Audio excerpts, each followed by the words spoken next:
These people told us that they are going to bring, after buying enough weapons, they'll bring all those that have been put in disarray or driven away from Zamfara, Katsina, Zambisa forest, that they are all coming to locate themselves in Igbo land, that there's no security in Igbo land, that they will come there and then they will deal with us. And that the young man was just flippant. Maybe he took some. He said, "Do you know Ibadan?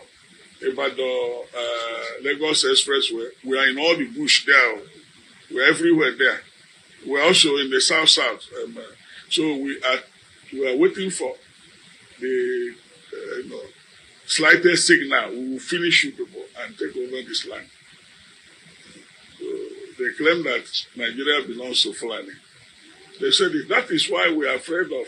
I've been talking about this open grazing and this Roga. They have a plan. And I accuse the soldiers who are not non-Christians. Some of them are Fulani. They are part of it. Well, they are shielding this man.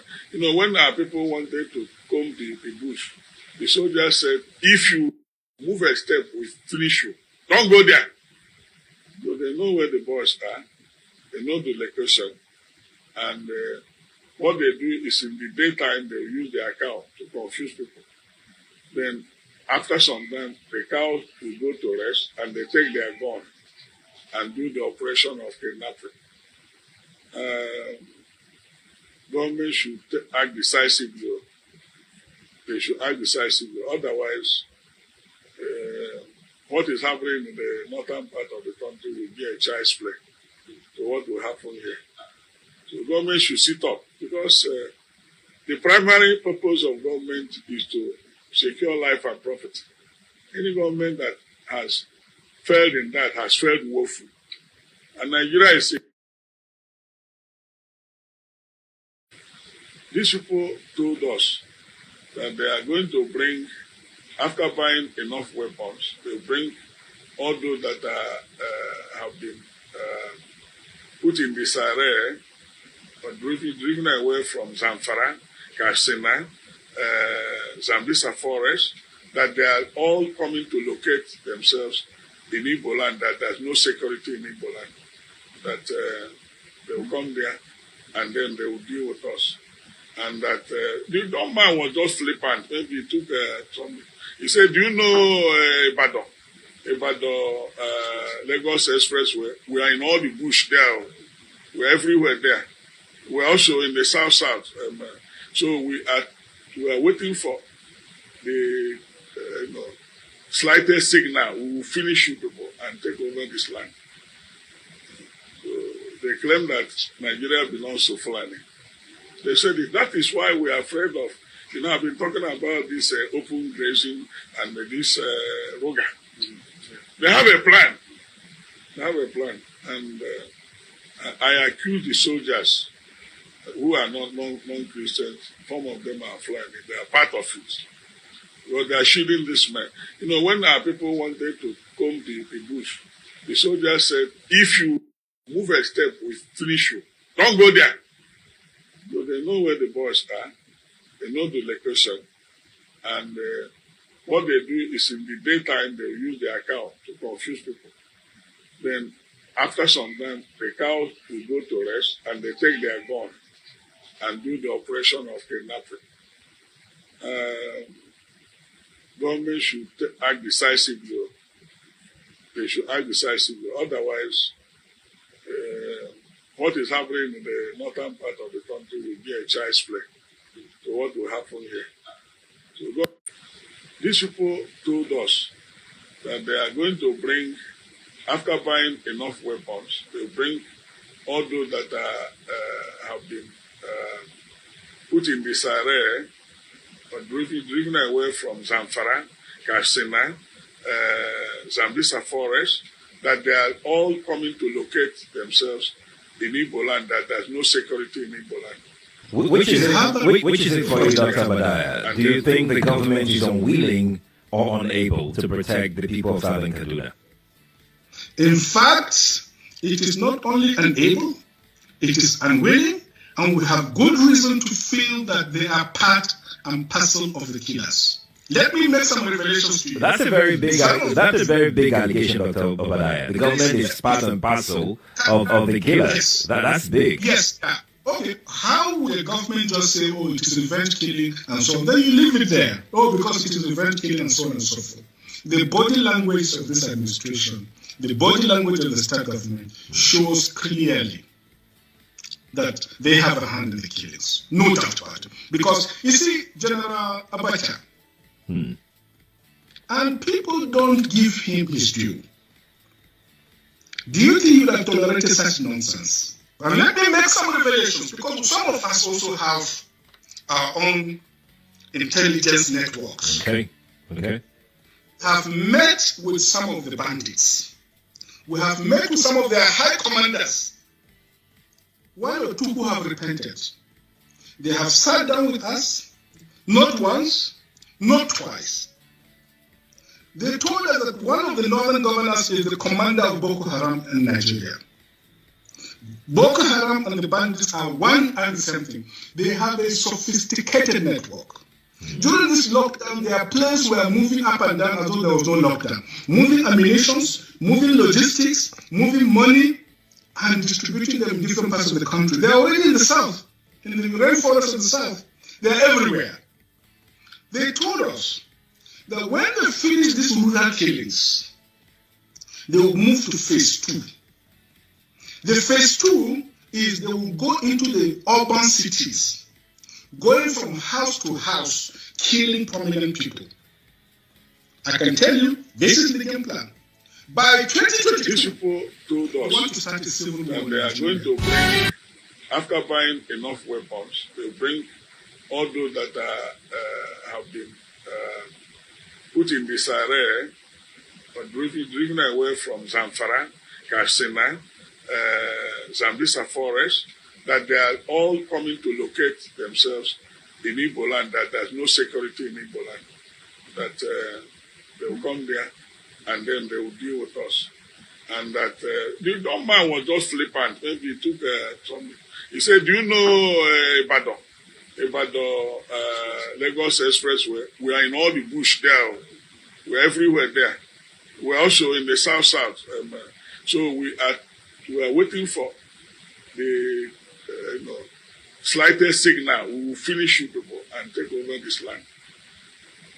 So they claim that Nigeria belongs to Fulani. They said that is why we are afraid of. I've been talking about this open grazing and this Roga. They have a plan. And I accuse the soldiers who are not non-Christians. Some of them are Fulani. They are part of it. Well, they are shielding this man. When our people wanted to comb the bush, the soldiers said, if you move a step, we finish you. Don't go there. So they know where the boys are. They know the location. And what they do is in the daytime, they use their cow to confuse people. Then, after some time, the cow will go to rest and they take their gun and do the operation of kidnapping. Government should act decisively. They should act decisively. Otherwise, what is happening in the northern part of the country will be a child's play to what will happen here. So government should sit up, because the primary purpose of government is to secure life and profit. Any government that has failed. Àwọn mi òun ni wípé àwọn àgbà nílẹ̀ Yorùbá àti gómìnà, the elders and governor in Yoruba land, tí wọ́n bá kọ̀ láti parapọ̀, láti pẹnupọ̀, láti gbé ilẹ̀ Yorùbá lárugẹ fún Yorùbá nation, in tó máa ṣẹlẹ̀ máa jù báyìí lọ. If the elders and governors and people in Yoruba land refuse to come together to unite and form Yoruba nation, wàhálà máa ṣẹlẹ̀. Kán tètè bọ́ síta, òun ló yẹ wọ́n. kó tó di pé àwọn ìjì ńlá yẹn máa fẹ́ táwọn èèyàn máa sá kiri. Lóòótọ́ Ọlọ́run bá wa pa ìjì yẹn lẹ́nu mọ́ tí àwọn kan dẹ̀ ń bẹ̀bẹ̀ pé Olúwa àánú la nílò, bẹ́ẹ̀ ni Ọlọ́run gbọ́, ṣùgbọ́n kí àwọn náà parapọ̀ torí àwọn kan wọ́n ti wà divide, wọn wà ní unity mọ́. So solution ni wípé kí àwọn àgbà àti gómìnà kí wọ́n parapọ̀, kí wọ́n pẹnu pọ̀ láti jẹ́ kí Yorùbá nation yẹn kó tètè wá sí ìmúṣẹ. If not so ọ̀pọ̀lọpọ̀ nǹkan máa ṣẹlẹ̀ o, ọ̀pọ̀lọpọ̀ nǹkan máa ṣẹlẹ̀ o. Àwọn kan máa regret torí pé mo rí pé wọ́n wọlé lóru wọ́n dẹ̀ mú wọn lẹ́yọ kọ̀ọ̀kan, bí pé wọ́n wọlé lóru wọ́n dẹ̀ mú wọn lẹ́yọ kọ̀ọ̀kan. So ẹ jẹ́ kí àwọn àgbà àti àwọn gómìnà orílẹ̀-èdè àwọn ti Yorùbá land rather kí wọ́n parapọ̀.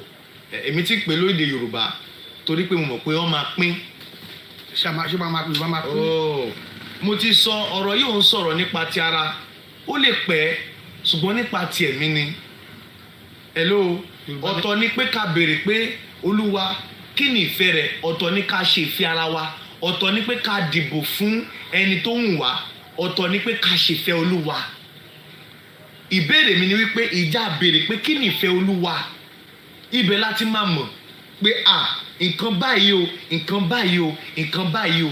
Ìfẹ́ Olúwa ló yẹ ká tẹ̀lé lórílẹ̀ Nàìjíríà, ṣùgbọ́n wọn ò tẹ̀lé. Ìdí tó fi jẹ́ wípé Ọlọ́run dákẹ́ ń wò nìyẹn. So kálukú ìran máa rí ìran mẹ́ta la níran bíi mẹ́ta tó ju bẹ́ẹ̀ lọ, ìran ẹ̀yìn, ìran ìsìn tó ṣẹlẹ̀ lọ́wọ́lọ́wọ́ àti ìran iwájú. Mo lè rí ìran ẹ̀yìn kí n máa sọ fún yín nísìn kẹwàá rò bí àtìsìn ni. So ṣùgbọ́n a gbọ́dọ̀ wà nú ẹ̀mí ká mọ̀ tí Olúwa ń sọ nípa orílẹ̀-èdè yìí. Ṣùgbọ́n tá fi hàn mí òun ni wípé kí àwọn àgbà Yorùbá, the elders in Yorùbá land àti gómìnà àti àwọn èèyàn àwọn orílẹ̀-èdè Yorùbá torí èmi ti pè wọ́n lórílẹ̀-èdè, kí wọ́n parapọ̀ láti gbé Yorùbá lárugẹ, kí wọ́n dẹ̀ dá dúró torí wọ́n máa dá dúró. Láì bẹ́ẹ̀ wàhálà máa ṣẹlẹ̀, ọ̀pọ̀lọpọ̀ ikú. Mo rí killings, there will be a lot of killings. Without this unity and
olódodo ni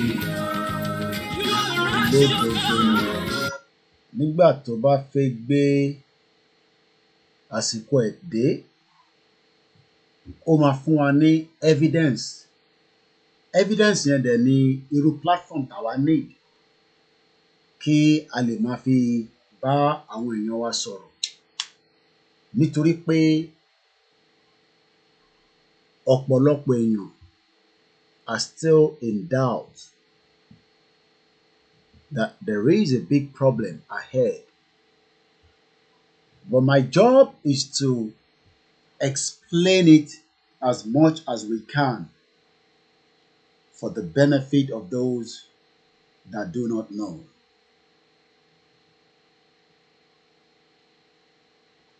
My name is Olayemi Koiki, and I welcome you once again. There is a danger ahead. The danger has been with us for a very long time. But we've all been living in denial, as if the danger is not there. But everybody can feel the danger, and everybody can smell the danger. And what is the danger that we're talking about? What is this danger that we are concerned about? It is about the terrorists operating on our land without anybody questioning them. We can still do something if we continue to create awareness and speak to as many people as possible. Some might say, nothing is going to happen, so don't worry yourself. But almost on a daily basis, evidence is coming out that there is danger in the land. Mo máa kí gbogbo wa níbi tí ẹ bá ti láǹfààní àti darapọ̀ mọ́ wa as we go into the conversation. The Yoruba people must not sleep with their two eyes closed. The Yoruba people must now be more awakened to what is about to be unleashed by the terrorists. The international community might take longer before they get into Nigeria. We are dealing with highly sophisticated terrorists on our land. Moriembe Ijaya General, aside to my brother, Mokibubo Inteti Darapọ̀ mọ́ wa. We can all stop it together if we want to, by creating every opportunity of awareness for our people that the danger is with us and we must stop it. How do we stop it? It's exactly what we are doing now. We create awareness. We talk to our people. We explain to them that what the Fulani wants to do is to take what belongs to us. We must not allow that to happen. We must not give it to them. We must not give them the room to destroy what Eledumare has given us. 1,000 years from today, you cannot change the Fulani ideology. They've got just one ideology, and that is to make sure that every Yoruba become a slave in Nigeria. They will use the politics to do so. They will use everything within the power given to them to continue to suppress us. Some say that the fight is about religion. I say it has nothing to do with religion. It's got something to do with who we are as the Yoruba people. And that is why I'm crying out again.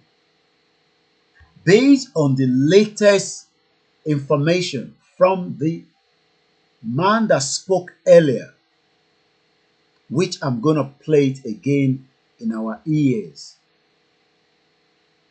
that the Yorubas must no longer sleep with our two eyes closed. We must become much more vigilant than before. These terrorists do not care whether you are Muslim, whether you are Christian, or whether you are from the traditionalists. These individuals will do havoc, and those havoc would have a big impact in the lives of the Yoruba people.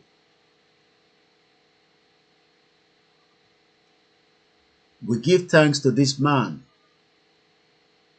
But I know that the reason why the Fulani allow him to go is not because of anything more than to prove to us that they are coming for us and they will kill us.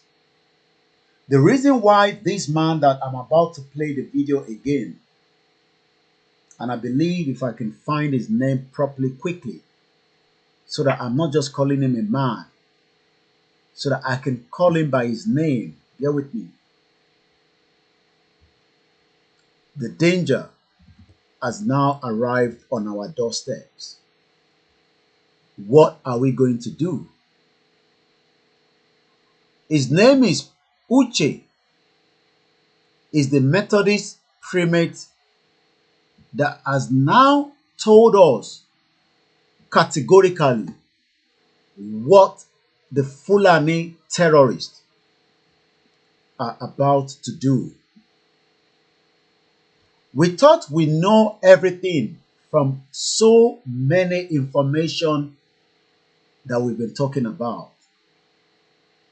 We thought we've seen it all until he's coming out to tell us from a different perspective, from a different angle, that the Fulani knows almost every part of Yoruba land and they are ready for that whistle, for that command on when they will unleash havoc on the Yoruba people and the rest of those in Nigeria. One dúró fún àsìkò ni. 2 years ago, we were repeating the same thing. Nothing has changed. That lórílẹ̀ Yorùbá, wọ́n dúró fún that command to unleash havoc on every one of us. Some might say that, but ẹ̀yin wà abroad, why are you so much concerned? But what they cannot understand is, ọmọ Yorùbá tó bá kú, we are all the same blood. So the reason why we are concerned is not about my immediate family. Every Yoruba sons and daughters means the same thing to me, just as it means to millions of people. The danger has now become more glaring because Ọlọ́run ọba olódodo ni. Ó tún bá wa lo alàgbà yìí láti fi tan ìmọ́lẹ̀ sí ohun tí a ti ń sọ tẹ́lẹ̀. Alàgbà tá à ń sọ yìí, òun ni His Eminence Samuel Uche, is the prelate of the Methodist Church of Nigeria. They could have killed him and nothing would have happened. But he was actually left to come back and tell every Nigerian that we should be prepared for the havoc, the hell that will let loose when they are given the command. The reason why they are still picking 1 and 2 on the street, on the high street, on the main road, on every part of Nigeria today is because they've not given them the command. The command is still coming. They are just waiting, maybe after the primaries of the APC, maybe after anything that they might be thinking might lead to that command. They are waiting quietly with sophisticated weapon. I never said so, but the late Dr. Malafia Obadia was able to tell us during one of his so many engagements before he was killed by the same government that knew that he was telling us the truth. They never wanted him to be alive to complete what he wanted to say. The late Dr. Malafia was eventually killed by the same government that is now telling you, we are going to protect you. But they know that they were never going to protect anybody, because the whole idea is to conquer and take control, keep the power in the north, suppress and marginalize all other ethnic groups. And if you say anything, you will eventually be killed. Which is it for you, Dr. Obadiah? Do you think the government is unwilling or unable to protect the people of Southern Kaduna? In fact, it is not only unable, it is unwilling, and we have good reason to feel that they are part and parcel of the killers. Let me make some revelations to you. That's a very big allegation, Dr. Obadiah. The government is part and parcel of the killers. That's big. Yes. Okay. How will the government just say, oh, it is revenge killing and so on? Then you leave it there. Oh, because it is revenge killing and so on and so forth. The body language of this administration, the body language of the state government shows clearly that they have handled the killings. No doubt about it. Because, you see, General Abacha, and people don't give him his due. Do you think that tolerate such nonsense? And let me make some revelations, because some of us also have our own intelligence networks. Okay. Have met with some of the bandits. We have met with some of their high commanders. One or two who have repented. They have sat down with us, not once, not twice. They told us that one of the northern governors is the commander of Boko Haram in Nigeria. Boko Haram and the bandits are one and something. They have a sophisticated network. During this lockdown, their planes were moving up and down as though there was no lockdown. Moving ammunition, moving logistics, moving money, and distributing them in different parts of the country. They are all in the south, in the rainforest of the south. They are everywhere. They told us that when they finish these rural killings, they will move to phase 2. The phase 2 is they will go into the urban cities, going from house to house, killing prominent people. I can tell you, this is the game plan. By 2022, they want to start a civil war. After buying enough weapons, they bring all those that have been put in disarray or driven away from Zamfara, Katsina, Zambisa forest, that they are all coming to locate themselves in Igbo land, that there is no security in Igbo land, that they will come there and then they will deal with us. And that the young man was just flippant. Maybe he took some. He said, do you know Ibadan, Lagos Expressway? We are in all the bush there. We're everywhere there. We're also in the south. So we are. I'm going to pause that. Ìyẹn jẹ́ concern fún mi gan, and I want to hear that again. Everywhere there. We're also in the south. So we are in all the bush there. We're everywhere there. Ibadan was just flippant. Maybe he took some. He said, do you know Ibadan? Ìbàdàn ìwo ló ń sọ? Ṣé Ìbàdàn ti Sokoto? Ṣé Ìbàdàn ti Kaduna? Àbí Ìbàdàn tí ẹ̀yin lọ lójoojúmọ́ tí ẹ̀ ń sọ pé kò sí nǹkan kan? Ṣé rántí pé the same Ìbàdàn that this man just mentioned, there has been some atrocity. But because we are forgetful people, we forget things a lot, especially when it's not our own immediate family that was killed, tortured, or kidnapped.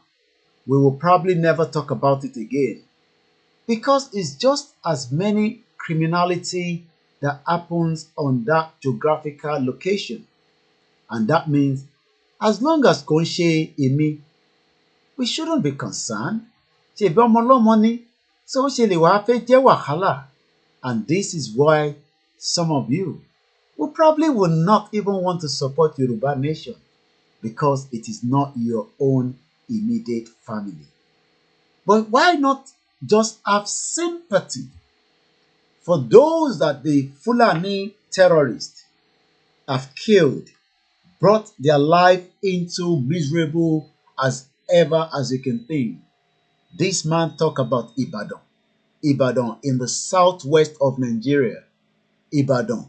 Ibadan luleye, àbíbá lè ṣe máa pè Ibadan kìnìkan.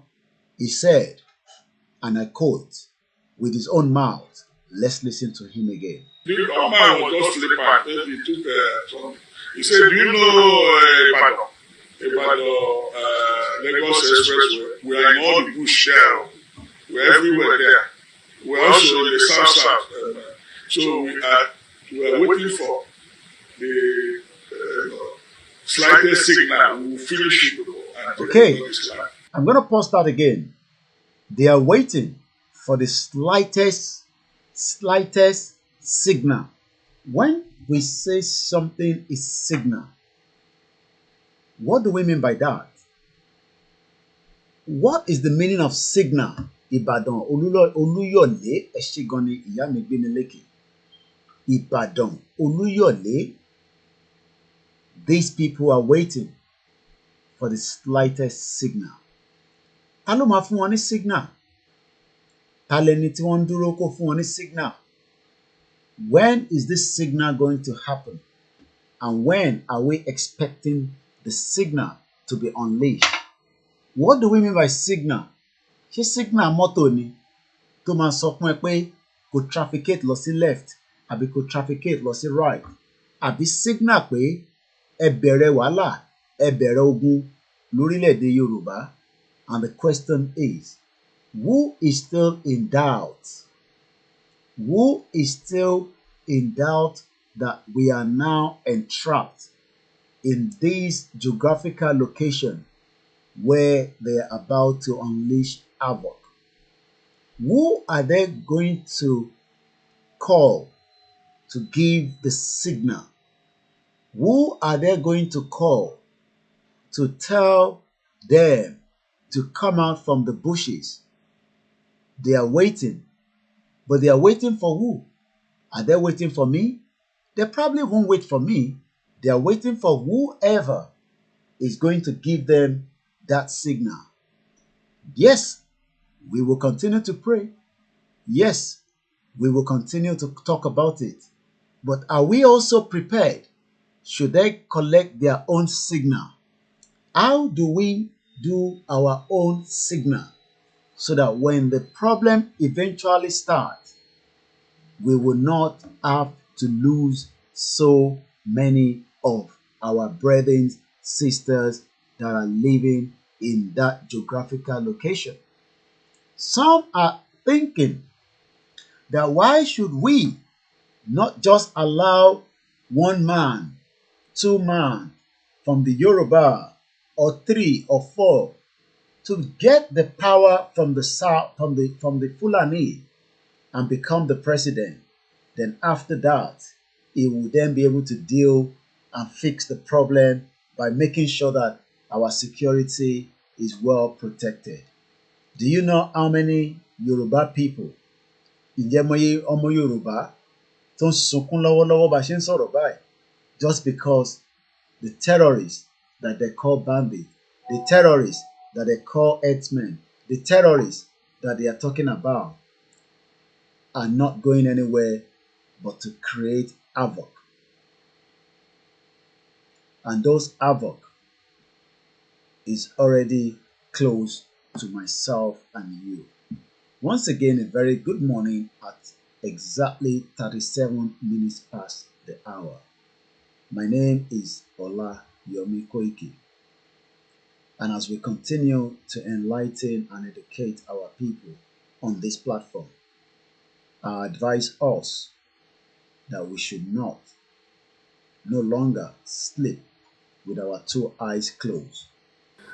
We must now become wary. We must now become much more aware of our environment. But how do we make sure that these individuals won't cause havoc, won't cause pain, won't cause lives? How do we stop it? It's by creating awareness and preparing for the worst case scenario. Nobody is praying that the Yoruba land to be turned into a bloodbath. But these criminals that we are talking about, they don't care whether the Yoruba land turns into a bloodbath or not. They are not interested in that. They are not concerned about that. What they are concerned about is they want to let hell loose. Are we going to give them the room to allow hell loose? Let's listen to this man and hear his pain. Ọwọ́ mi ni ó, ọwọ́ mi ni ó, ẹ wò ó, ilé fi mú nǹkan kan mọ́, ilé fi mú oúnjẹ lọ ẹnu, ilé dá ṣòkòtò bọ́.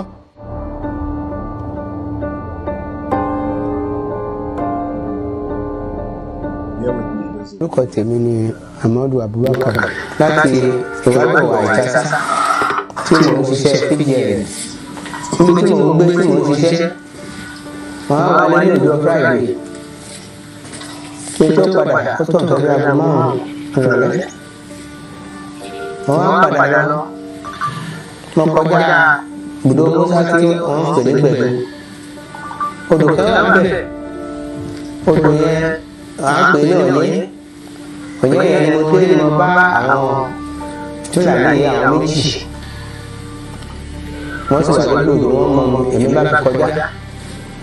Kíkọjá tí mo kọjá lọ tẹ́ ọpẹ́ lọ́wọ́ àwọn tí wọ́n bá mi lójú ọ̀nà wọ́n sì kọjá. Wọ́n bá lọ. Èmi ní sáà lọ tí ìdébi tí mò ń lọ. Nígbà tí màá rí bá wọn lójú ọ̀nà wọ́n tọ́jú wọn ò bí mí ní ìkẹ́kẹ́ èmi náà sì fi wọ́n ní ìkẹ́kẹ́. Èmi bá kọjá lọ. Nígbà tó pẹ́ ó sì ilẹ̀ ti ṣú àbíkẹ́lẹ́. Ìgbà tó pẹ́ wọ́n bá sá bá mi. Wọ́n bá mi. Ìyá tí wọ́n fẹ́ yà ní báyìí. Wọ́n ti bẹ̀rẹ̀ sí ṣàṣà lórí ọ̀kadà yìí lórí kò síbọ̀ lọ́wọ́ wọn. Àgbà pa. Ẹni tó kú lẹ́yìn onítìbí yẹn wọ́n ṣàṣà ní ṣàṣà mo bá sáré pa. Ẹ fẹ́ kí mo páàkì tí mo ní pèrè bọ̀ ní èjìká mi báyìí. Wọ́n ṣàṣà ní pé ọwọ́ mi kẹ́ ti bọ́lẹ̀. Mo náà ṣàṣà pé kí n gbọ́ ọwọ́ kẹ́ yóò kí n gbé ìbọn. Àwọn méjèèjì wọ́n sábà ti kó àdábòbò. Ọwọ́ tí mo ní mo gbé bọ́ báyìí wọ́n fa ìbọn mọ́ mi lọ́wọ́ wọ́n ti gé ọwọ́ mi kan yókù lẹ̀. Wọ́n ti gba ìbọn yẹn tẹ́ bẹ́ẹ̀ wọ́n ti tọ̀nà ọ̀kadà wọ́n sì lọ nìyẹn. So mi ò rí. And nobody knows where these criminals, terrorists are. Aside to my brother, Eyitan Tosin. Bó ṣe ṣá lọ́wọ́ méjèèjì wọ́n dẹ̀ lọ́n tí wọ́n kó yọ́yọ́ sí lọ́wọ́ kí àwa tó kù ká lọ máa bá rán. Àwọn fídíò ẹ̀ ń tẹ̀ ń wò nísàlẹ̀ yẹn àwọn tí wọ́n gbé lọ ní march lórí train ẹ jẹ́ á gbọ́ èyí táwọn náà sọ bí a lè kọ́gbọ́n nínú ẹ̀.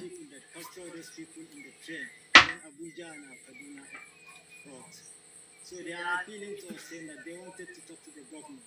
So we give them chance to talk to the federal government. Only they want to talk to the public. Terrorists ló sọ̀rọ̀ yẹn. You can see that they are now so bold. They are telling the public. They want to talk to members of the public. The terrorist is parading Nigerians inside Nigeria. The terrorist is now parading Nigerians that they want to talk to. They want to talk to me and you, Nigerians. I don't know what they want to say. Let's see a little bit. My name is Mariam Abubakar Bobo. I was one of those captured on that train with 4 of my children and my husband. We are appealing to the federal government and our families and everyone. Okay, this woman is telling us that she's Mariam, but she's appealing to Buhari, dead or alive, or Amechi, that say that they were aware that they could get kidnapped, but they didn't put the necessary things in place because they were all preparing money for election and they didn't have money to protect the lives of the Nigerians that still believe in one Nigeria. They are not literally all Yorubas or just Igbo or Hausa. We also know that there are foreigners there. But because Olayomi Koiki and the KOIKIMEDIA is not just concerned about the Yoruba people, I'm concerned about humanity. And that has been our trademark even before we embark on Yoruba Nation. As you can hear from the tone of this woman, she's not a Yoruba woman, but her condition, her situation, only God knows how many times she has been slept with without her have to say anything. You can tell me that has not happened, and I will pull up one of my videos that I have of another Yoruba woman that was raped continuously in 2018, and then she ended up paying money just to get herself and her family back to United States of America, which I guess where she is. The question then is, I welcome you as you're joining. You have not missed that much if you're just joining us. My question is, do you think that these people are joking? Do you think that the gun in his hand is a toy? Let's listen more to those that are appealing to a government that is not available. The Buhari, the dead one and alive one that is going around different part of the globe and pretending to be a Nigerian president. But so many Nigerians are telling us to keep quiet. There's nothing happening. Everywhere is safe. There's nothing going to happen. We pray so, but I hope we are preparing for the worst case scenario. To please come to our aid. We've been here for 62 days. Well, she's now telling us that they've been there for 62 days. Do you know that our mothers, if they're not into menopause, they're probably still running their, monthly circulation. If they're not even running that, they have families, they have children, they have husband. For 62 days, nobody has made any effort to rescue them, to make sure that they can be rescued. But they have all the intelligence, all the power, all the necessary gadget, and they brought that to Soka on the 1st of July, just to kill one person, Chief Sunday Adeyemo Igboho.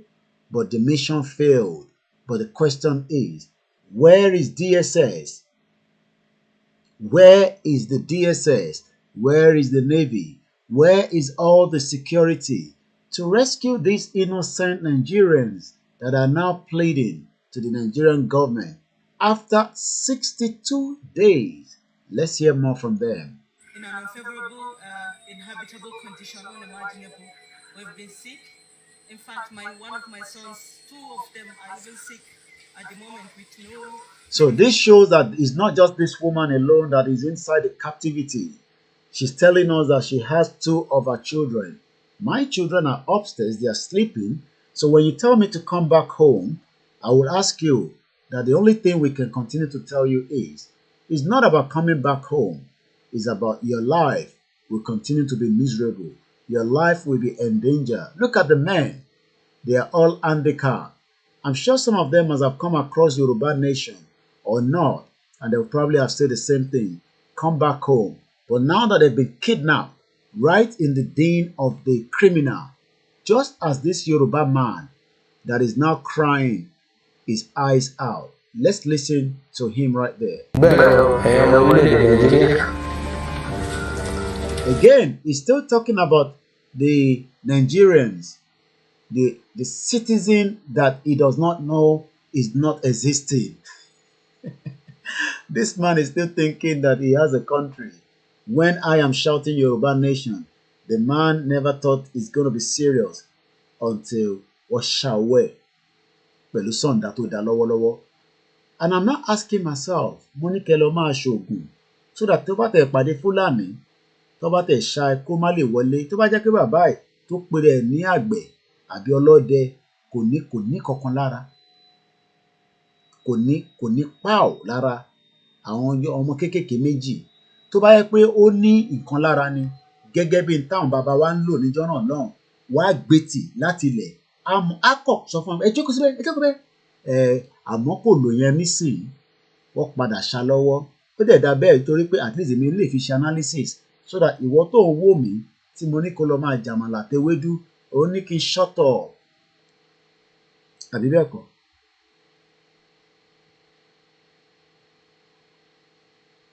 I know there's a Yoruba woman among those that are kidnapped, but it's not just my concern about the Yoruba. I'm more concerned about every single one of them.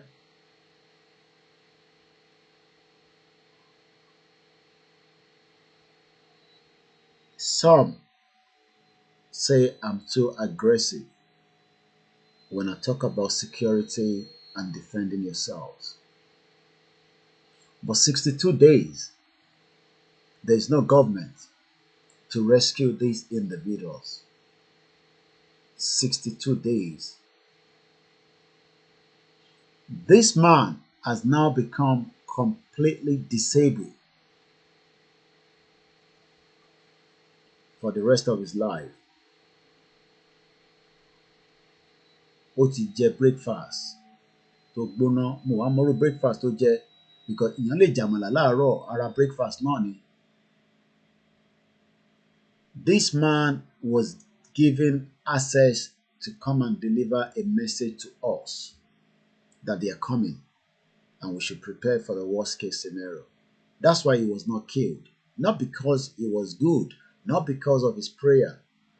They told him to go back out and tell us clearly, in a layman, we come and prepare for good. That's the message that this man has come back to deliver to us.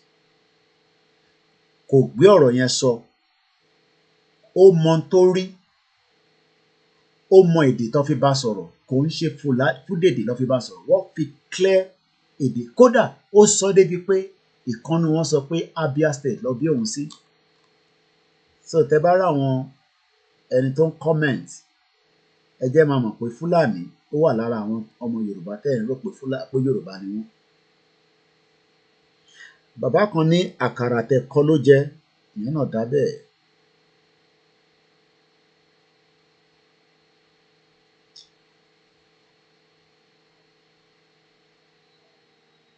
Ẹ ń wò mí ni, èmi náà ń wò yín náà ni, àjọ ń wòra wa ni.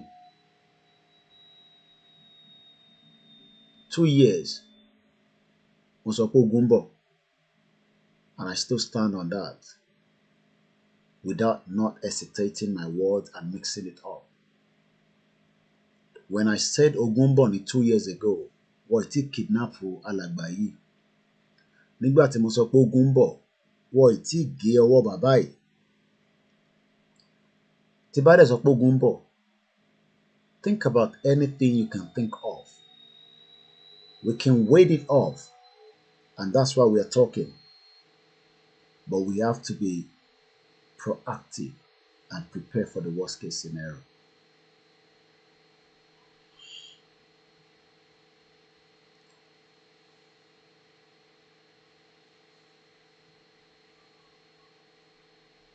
Some Yorubas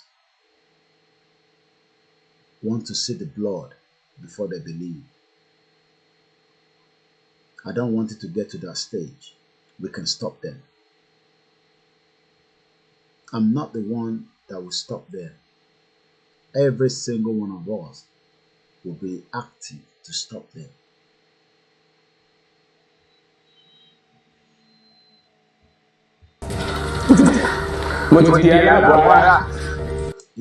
Ẹ pẹ̀lẹ́ bàbá, ẹ má bínú. I wish I had the means to take him out of Nigeria so that at least he can start a better life here.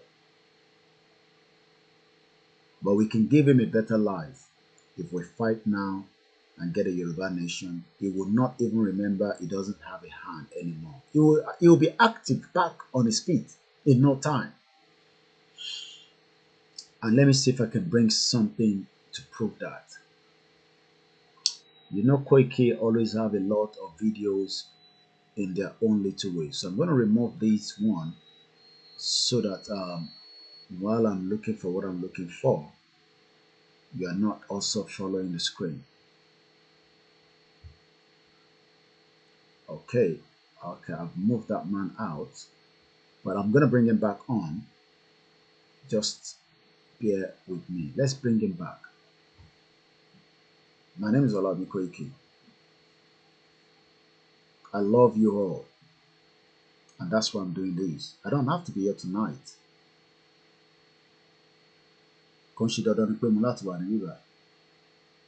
I can easily just go to my bed and say, you know what, fuck it. But I want to wake up your fucking head off so that you can know there's a danger coming. I don't have to be here tonight. But I'm telling you, there is a danger. And that danger is going to kill a lot of people if we don't stop it. The danger is waiting. And the guy said, or the man said, Reverend Samuel, they are waiting for the signal.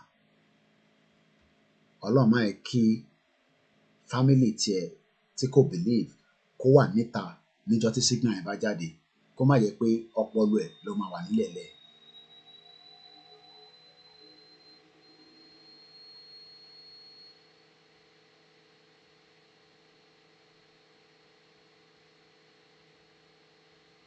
They are waiting for signal.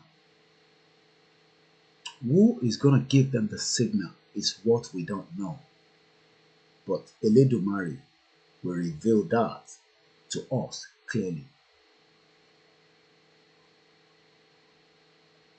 Forget about anything now. We need to now save lives is what should be our concern. Where are they going to start from? We don't know. But we have been given evidence now that between Lagos-Ibadan Expressway, they know that terrain very well. Between Kogi State, they can pick you up and walk you back to Ondo State. These individuals knows every geographical terrain within the Yoruba land. If you tell you go more and what more. Let's just go back and watch that man. Let's go back to him.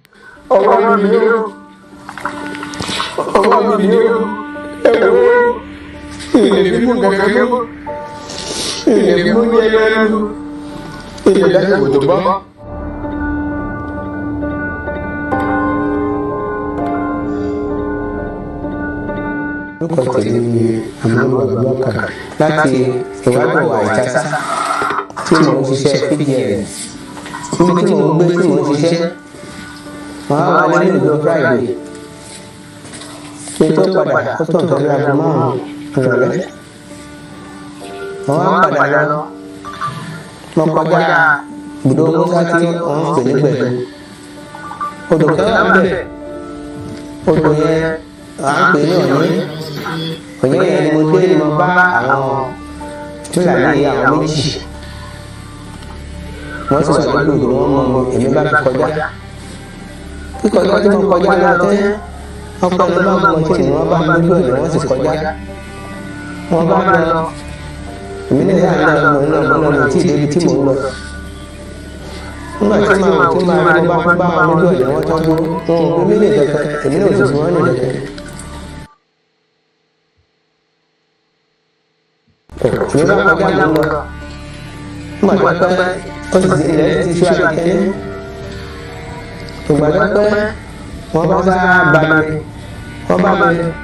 ìyá tí wọ́n fẹ́ yà ní báyìí wọ́n sì bẹ̀rẹ̀ sí ṣàlọ́ lórí ọ̀kadà ní lórí kò sí ìbọn lọ́wọ́ wọn àgbà. Kò sí ìbọn lọ́wọ́ wọn, àdá lásán ló lò tó fi damage ayé bàbá yìí. Ayé bàbá yóò dẹ̀ damage that much tó bá yẹ pé Nigeria is a country that works. He should be back on his feet after, I'm sure this incident happened like 2 months ago. Watch this video and see why I say Nigeria is a shithole country. This is United Kingdom, somewhere in England. This woman has a bit of disability, but she doesn't need to beg for money. She can move around on her own. Let's watch this video together.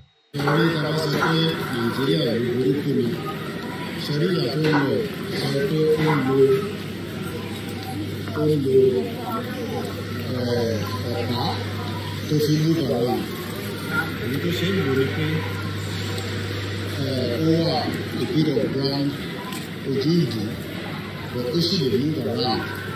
Láì ṣe mistake, ṣe rí ìdí tí a ṣe ní Nàìjíríà ìgbádùn. Àwọn ọmọ Yorùbá ṣe ń rìn, ṣe rí bó ṣe ń rìn lọ́kùn rẹ̀.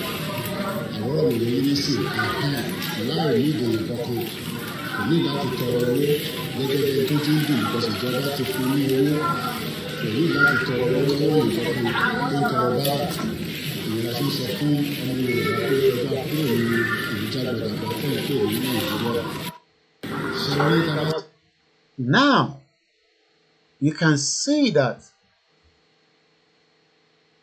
Oju on the woman, but she can still move freely in a society that understand her condition.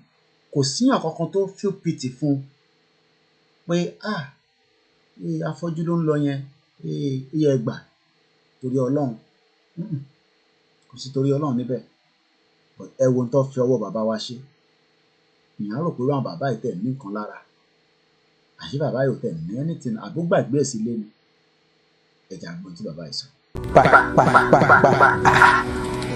ẹni tó tó lẹ́yìn onítìbí yẹn wọ́n ṣàmì mo bá sáré bá ẹ bá kí mo bá tí mo ní pèrè bọ̀ ní èjìká mi báyìí wọ́n sáré pé ọwọ́ mi kẹ́jú bọ́lẹ̀.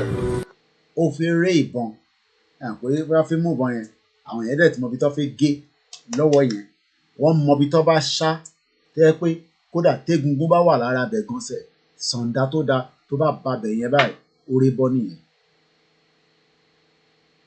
So my question to everybody now is, what are we actually waiting for before they get that signal? Because the last thing we want is for that signal that this man is telling us. How Fulani kidnappers told us after buying enough weapons. After buying enough weapons, they will bombard Igbo land, take over Nigeria. Igbo land, take over Nigeria. The cleric that was explaining his ordeal or recounting his ordeal, the cleric who narrated his near-death experience in the hands of kidnappers, said there were 8 in numbers, all Fulani herders, with one who even claimed to have been born in Abia State.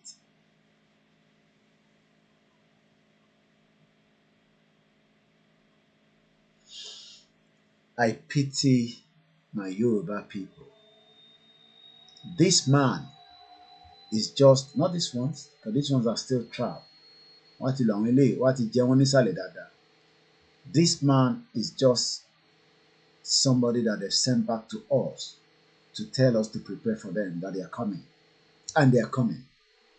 They are waiting for the signal, according to him. I'm going to open the phone line because I don't have the strength. So I'm going to allow you to call in. I hope if I can push it to 2 o'clock, if not, maybe by 1:30, depending on how the call comes through, then I'm going to wind down and go to bed.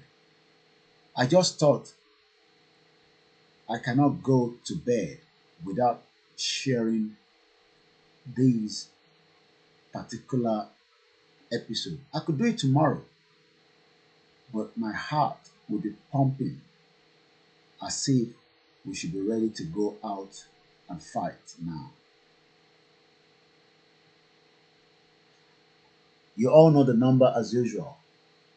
I'm going to end the Twitter. I'm going to take the 2 numbers. Please mute your own background when you're calling. Let's do it as swiftly as possible.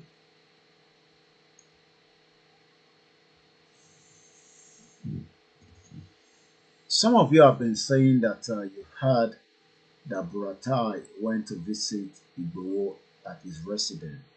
That is a mix-up conversation. I know and I'm aware that that was on a program that was made by somebody in the afternoon.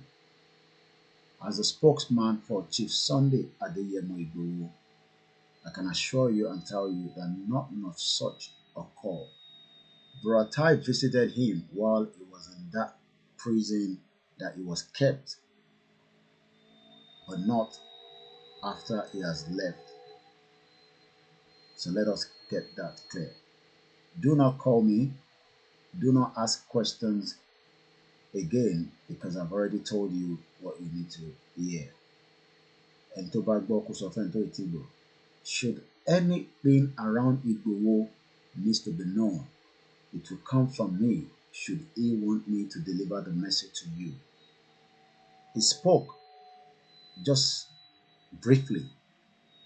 If you were not at that 24 hours closing of the prayer section, Igboho spoke there. He sent his greetings to everyone. You can go back and listen to it towards the end of the last episode. We run that program for 24 hours, if not a little bit more than 24 hours. Chief Sunday Igboho did not receive Buratai in his residence. Buratai only visited while he was still with the Benin authority in where he was kept during those 7 months. And that's all I can tell you, nothing more than that. Once again, a very good morning, and then I'm just going to open the phone line slightly, and then we can continue with the conversation. Who is going to give the signal for the havoc to be unleashed on everyone? They've got enough sophisticated weapon to fight this out. But do we have what it takes to defend ourselves?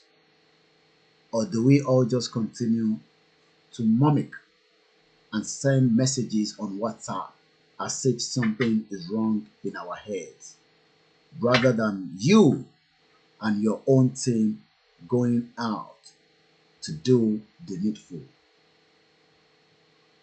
If you have to take extra training, go and do so now. If you have to learn any skills that will survive you, you better go and try it now. If you have to do whatever without telling anybody to protect yourself and your immediate family, I beg you, go and do so. I say good morning to my beautiful mother. I've just spotted her. And like I said, I only have a little bit more strength to push it, but maximum 2 o'clock, if not a little bit less than that. And then we'll continue again tomorrow. Thank you so much, Ijaya General. Yoruba must now rise up to defend the Yoruba land.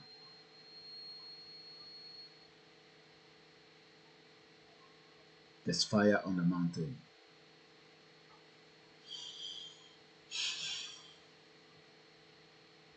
I wish I could say more, but there's just fire on the mountain. Àti fi kílẹ̀ máa pè náà, èrò sórí kílẹ̀ máa pè ní tẹ̀pọ̀ Yorùbá dáadáa. They are waiting for signal. According, one more jẹ́ kí máa yín jáde padà kó wá pass message fún wa.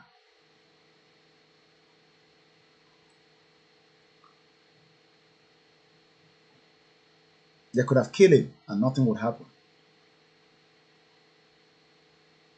But wọ́n ránṣẹ́ padà síta pé kó wá sọ fún wa pé ká máa gbáradì, that they are coming. In 1,000 years,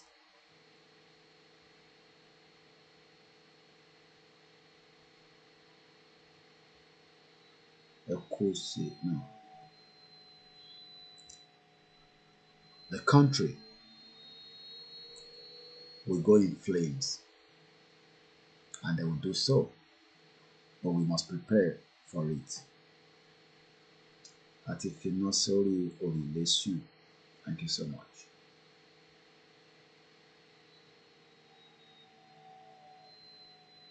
This video, people will just listen to it and again we forget about it as if nothing has happened. Àti fi eérú sí orí òrùlé sùn. Let's listen to the man again. Let's hear what he has to say. He has literally now come to tell us the war has now arrived on our doorsteps. These people told us that they are going to bring, after buying enough weapons, they bring all those that have been put in disarray, but driven away from Zamfara, Katsina, Zambisa Forest, that they are all coming to locate themselves in Igbo land, that there is no security in Igbo land, that they will come there and then they will deal with us. And you can see why the ESN is not joking to chase them away from the forest. You can see why the ESN is very active.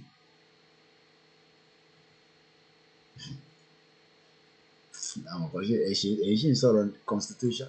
Constitution tó wà nílẹ̀ nísìnyí ṣá. Tó wà nílẹ̀ ti kọjá ọ̀rọ̀. A ní wọ́n ń gbé àti finá sórí òrùlé sùn. Ẹ̀ ń sọ̀rọ̀ constitution. I'm not Yoruba, like ká máa sọ̀rọ̀. And that's what I want me to be doing. But that's not a problem.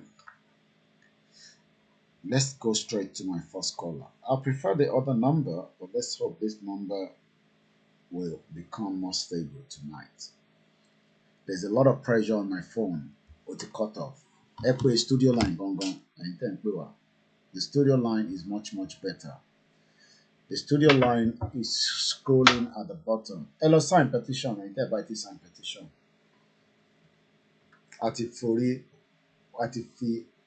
Atifinosi ori orilesun. There's fire on the mountain. I don't know what more to tell my people. I just don't know.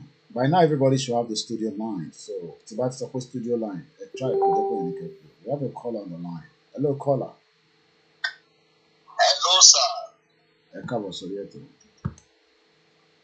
Ẹ kú iṣẹ́ o. A jọ ń ṣe ni. Èmi fi pé àkáǹtì yẹn mo pè é náà lánàá ìtàgé tó sọ láti ìgbàgbé. Yes, sir. Àkáǹtì yẹn gbọ̀ngàn ló máa jíjà wá. Àkáǹtì yẹn bá ti dé.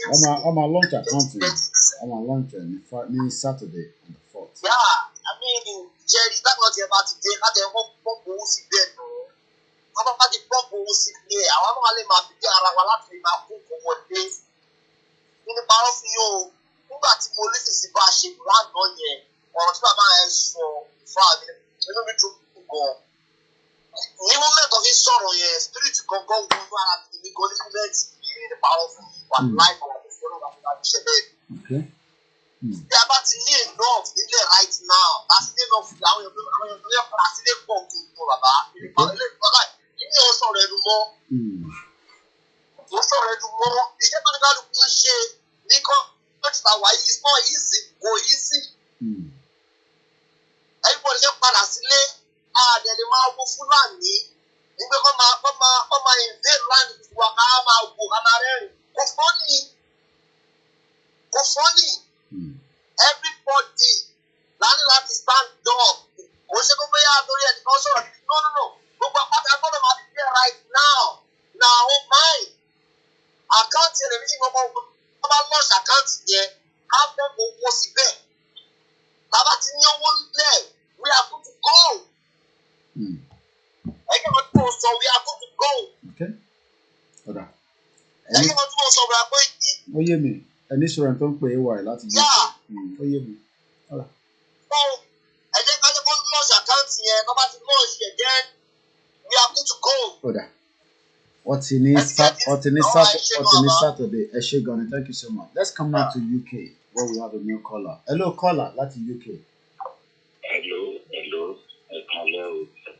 Ẹ káàárọ̀ lájọ wa. Ẹ káàbọ̀ sórí ètò. And again, happy birthday. Ẹ ṣé gan ni, thank you.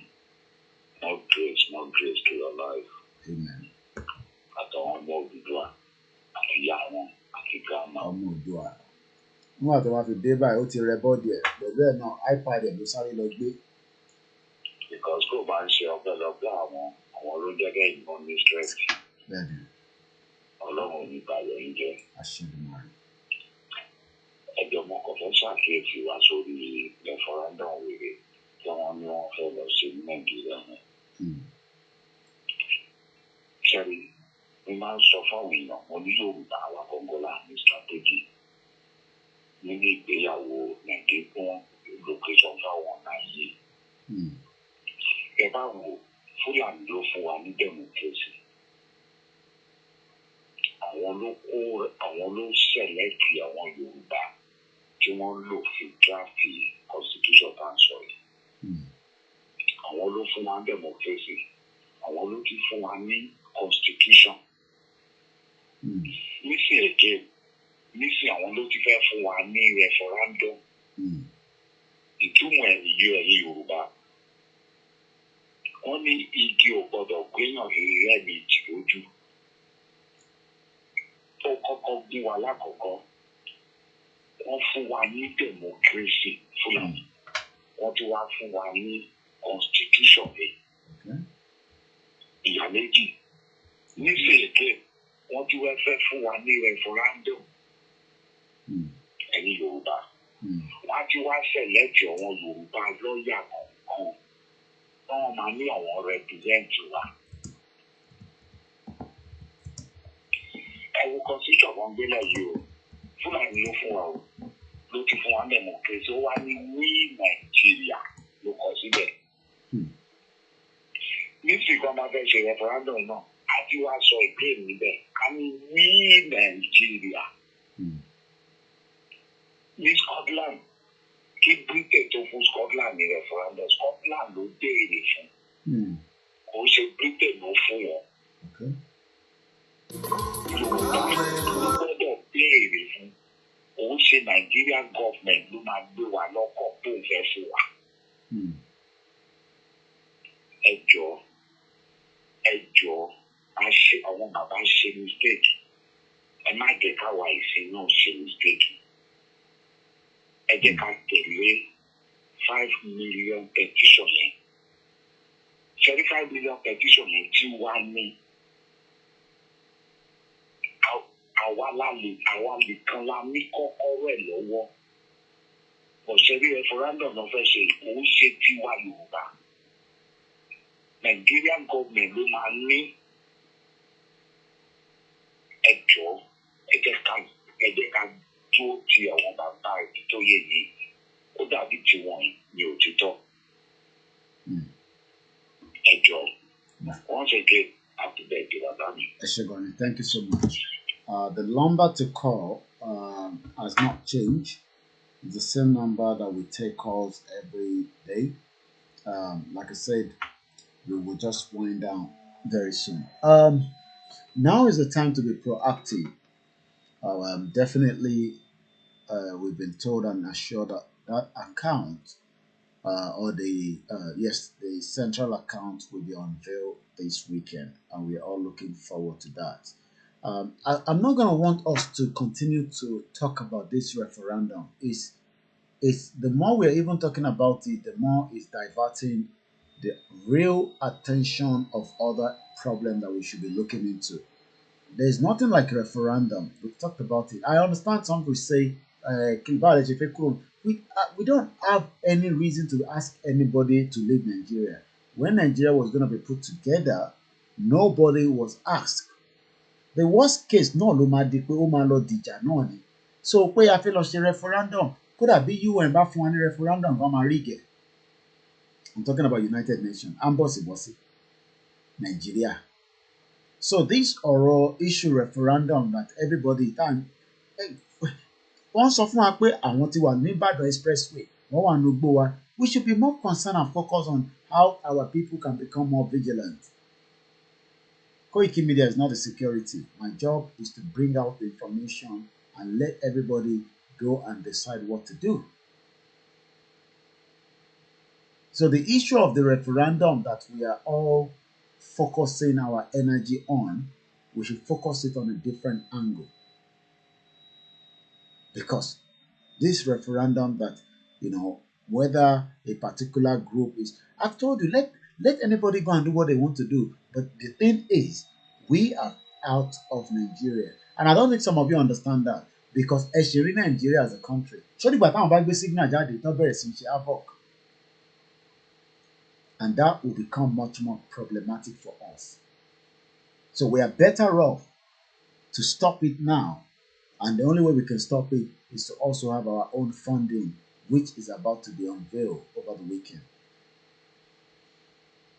These criminals are ready to do havoc. Bàbá dẹ̀ ti sọ fún wa, ká má wo ṣẹ́rí yẹn pé àwọn kan tún jáde wọ́n máa lọ ṣe referendum. I don't even think that you think this government has the time to talk about referendum itself. Ẹ rò pé government dey fit ṣe referendum. The information that I received, that I would still leave that for maybe another 24 hours. As at yesterday, there will be a lot of cry from the APC. First-hand information, but I'll leave that for now.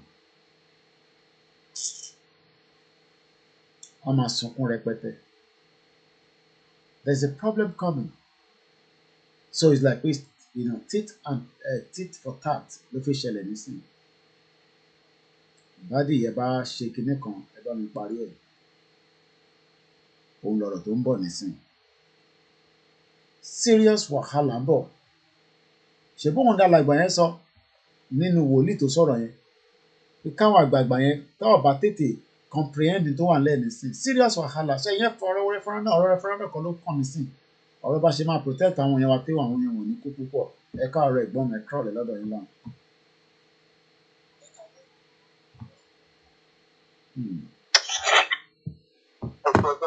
Ọjọ́ kan pẹ̀lú sáà.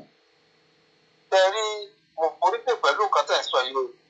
Ẹ já fi ọ̀rọ̀ referendum, wọ́n fẹ́ raise flag, wọ́n fẹ́ flag, ẹ jẹ́ ká gbogbo yẹn lẹ́bùn náà. Nítorí kó jẹ́ the main point of discussion right now is how people's lives are going to be secured. Because àwọn yẹn wọ́n ti gbọ́dọ̀ tí wọ́n ṣe wà yẹn wọ́n gbọ́ àwọn Fúlàní yẹn wọ́n gbọ́ owó tí wọ́n dẹ̀ máa dálẹ̀. Àwọn èèyàn tó nítorí ẹ̀yẹ kó jẹ́ bẹ́ẹ̀ gbogbo nítorí ni pé how are people secured their area. Ẹni sọ̀rọ̀ ẹ̀gbọ́n mi ṣé tẹ bá ti lọ sí ẹni sọ̀rọ̀ ẹ̀gbọ́n mi ẹ̀yin tẹ́ lọ sí show káàkiri ẹ̀yin gan tẹ bá ti rí show tó ti ń sọ jágbajàgba tó ń sọ jágbajàgba kí ló mì pé 5 million kò lè fún wa ní ìlú àwọn ló ń sọ jágbajàgba yẹn gẹ́gẹ́ tí ń lọ gbọ́ show jágbajàgba ṣé robot làwọn tó sign petition yẹn ẹ jẹ́ ká kó gbogbo 5 million yẹn sójú títì kí gọ́ọ̀mẹ̀ntì kan kó wá pa gbogbo wa lórí títì yẹn ẹ má sọ̀rọ̀ lẹ́gbọ́n mi jàre.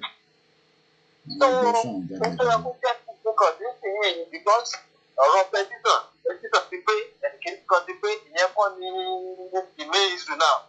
Ó dàbí ẹni pé sọ̀rọ̀ kan ti tẹ̀ ní ká parí òwe yẹn pé adìyẹ dàbí lóògùn máa ń kó lẹ́yìn ìparí ẹ̀jẹ̀. Bẹ́ẹ̀ni.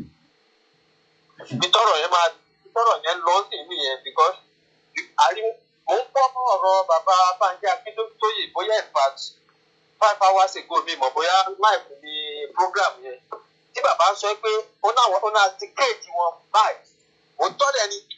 Èmi mo record the short video yẹn máa try láti play ẹ̀ sí nínú 24 hours program bá ṣe fún mi. Bàbá náà ti kéèjì wọn bọ́ sí wọn yẹn pé àwọn gan wọn mọ impact. Wọ́n ní so the only thing tí ó wà bẹ́ẹ̀ sì ni pé káwọn èèyàn kí wọ́n múra ìkọ́ anywhere ni wọ́n lè gbà yọ. Àwọn tó jẹ́ pé nígboro Èkó wọ́n gún àwọn ọlọ́kadà wọ́n gún ìyàn lọ́bẹ wọ́n pa ẹni ẹ̀ wọ́n dẹ̀ tó dáná fún tí ì sólè. Oh, you wanna take this now? Okay. So, Bros Koiki, ẹ jẹ́ káwọn èèyàn máa mọ̀ pé ọ̀rọ̀ petition kan lọ̀rọ̀ tó wà lẹ́ẹ̀ sí i. We should be talking on how we are going to break up. How people should wake up from their slumber. Allah fún àṣẹ gan. Thank you so much. Ẹ ṣé gan. Thank you. Let's I got this as well. another message, a prophetic message. Let everybody do whatever we've been asked to do. Send us KOIKIMEDIA. Pass message. Let's watch this. So, Yoruba nation, ẹgbẹ́ ìgbà ọ̀pẹ ọlọ́run ò fẹ́ ọ̀pẹ ní junction tí adé. Ẹgbẹ́ ìgbà ọ̀pẹ o ní junction tí adé. Ẹ̀mí ọlọ́run ní ẹni tí ẹ̀ coordinate Yoruba nation. Ẹgbẹ̀dúrà kọ́ máa fèsù ṣe nítorí wọ́n lọ bọ èṣù fún yín. Wọ́n lọ bọ èṣù fún yín kọ́ máa fèsù ṣe yín. Ásà náà ti làwọn yóò yẹ ọ́. Aláàbò yóò yẹ ọ́. Wọ́n lọ bọ èṣù fún yín ọmọ ni yóò yẹ ọ́. Adéwùkọ́lá àti má yóò yẹ ọ́. Ẹ já lọ sọ́dọ̀ ìyá wa, ẹ káàbọ̀ sórí ètò. Ẹ káàbọ̀ sórí ètò ìyá wa.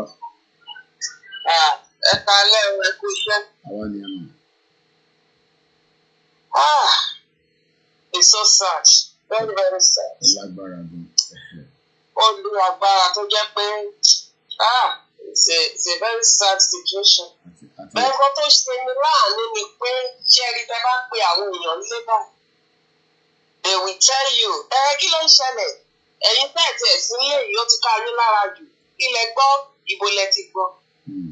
Àwọn èèyàn wa, wọn ò, I don't know what I can say. Bí wọn ò bí làákàyè wọn ò ó ti kú o. Wọn ò ní rònú o. Possibly they can't even see what is going on around them. I don't understand.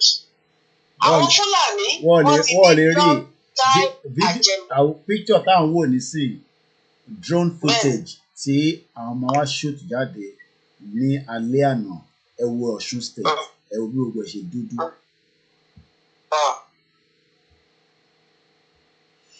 À ń gbọ́ yín ìyá mi. Ìyẹn is normal. Kò yí normal máa sí ìyẹn that's their norms. Ó ti mọ́ra. But the Fulani agenda. Àwọn èèyàn wa ti ń rí báyìí pé ó ń bọ̀ and nothing was done. For example, ìgbà tí èmi kọ́kọ́ sẹ́ǹsì ọ̀rọ̀ Fúlàní yìí, I went home in 2015. Ní èwo làwọn ẹran tó ń dà títì yìí because ó wà strange. Wọ́n ń darán títì. 2016, the same. 2017, màálù is everywhere, all over everywhere. Even the man lọ from Àkúrẹ́ to Ọ̀wọ̀ highway, ẹ̀yin lè mọ́tò máa slow down fún màálù kó kọjá ni. Mo ní something is not right about this. Bẹ̀tẹ̀ àwọn èèyàn wa wọn ò rí o pé nǹkan yìí wàhálà ni. Nínú gbogbo igbó wa làwọn Fúlàní wà. I'm from Ọ̀wọ̀. I'm from Ondo State. Àwọn reserve kan nílùú wa. Tó lead sí so many towns. Ó lead sí Benin. Ó lead sí Kwara. Ó lead sí Ifọ̀. So nínú gbọ́yìn àwọn Fúlàní ló operate ní.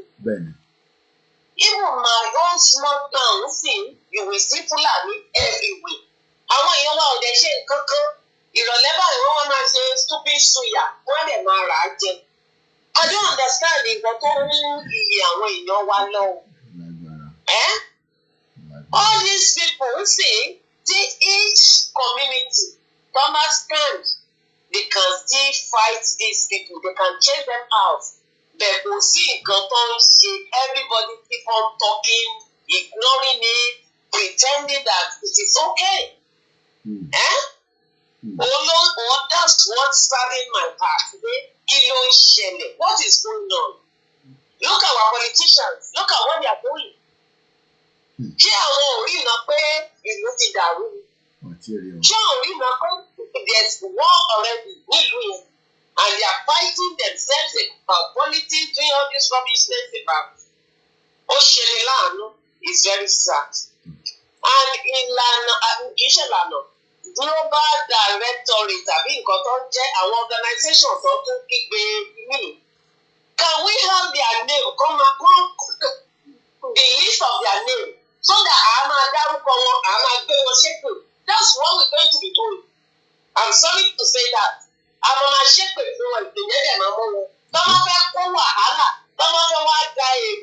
Yorùbá rú, Ọlọ́run máa pa wọ́n. God will destroy them. So we need to know their names. That's their whatever their group. Ká máa gbé wọn ṣe pé lábẹ́sẹ̀ fún wọn o. Ojú àti àṣeyọrí òmìnira Yorùbá. So bó ṣe jẹ́ nìyẹn. Ẹ ṣé gan ni ìyàwó. Thank you. Ìgbà Fúlàní, whatever they are doing, it's a long-term plan. But kò lè ṣiṣẹ́ mú, it's not going to work anymore. Lágbára Ọlọ́run. Àbí ẹ ṣé gan ni. Thank you so much.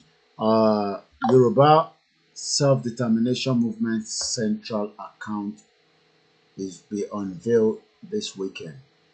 Let's watch this.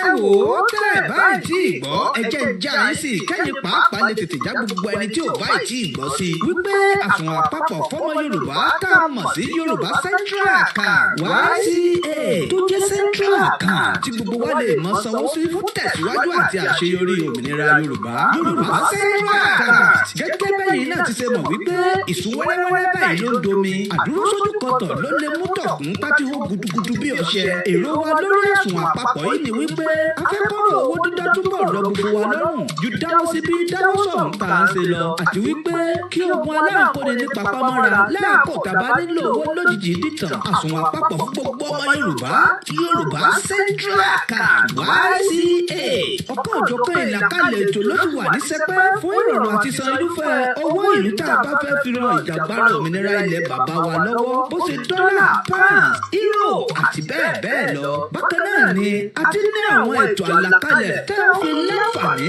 láti mọ bí a ṣe ń pọwó wọlé àti bí a ṣe ń ná fún accountability purpose. lẹ́yìn tí a ti parí iṣẹ́ tẹ̀ fi rán wa lórí àsùnwọ̀n àpapọ̀ yìí ẹ̀tọ́ wa ni ká fi tó gbogbo ọmọ Yorùbá jákèjádò àgbáyé létí wípé a ó ṣe ìfilọ́lẹ̀ àsùnwọ̀n àpapọ̀ yìí lọ́jọ́ sátidé àkọ́kọ́ nínú oṣù kẹfà tó jẹ́ ọjọ́ kẹrin oṣù kẹfà. We have a call on the line. Let's listen to our next caller and then we're gonna start winding down. Ẹ káàbọ̀ sórí ètò. Ẹ bẹ̀ àwọn mute background. I think there's another noise coming on. Ẹ go ahead now. Àwọn ni ẹ mọ̀. Ọlọ́pàá gbà fún wa. Pẹ̀lú ògo Ọlọ́run. Ẹjọ́ nǹkan tí òní kan kọ́ ní sí gbogbo ọ̀rọ̀ ìyá màmá tó wà lẹ́yìn ìgbé ẹ jẹ́ kí kálukú wa ká gbé ìgbésẹ̀ nílùú wa. Irú màmá àwọ̀ tán sọ̀rọ̀ tán ń sìn kán gbé ìgbésẹ̀ nílùú ọ̀tún wá. Èèyàn mẹ́ta péré tó wà nínú àwọn ìgbà iṣẹ́ tó máa gbéṣe fún ọ̀wọ̀.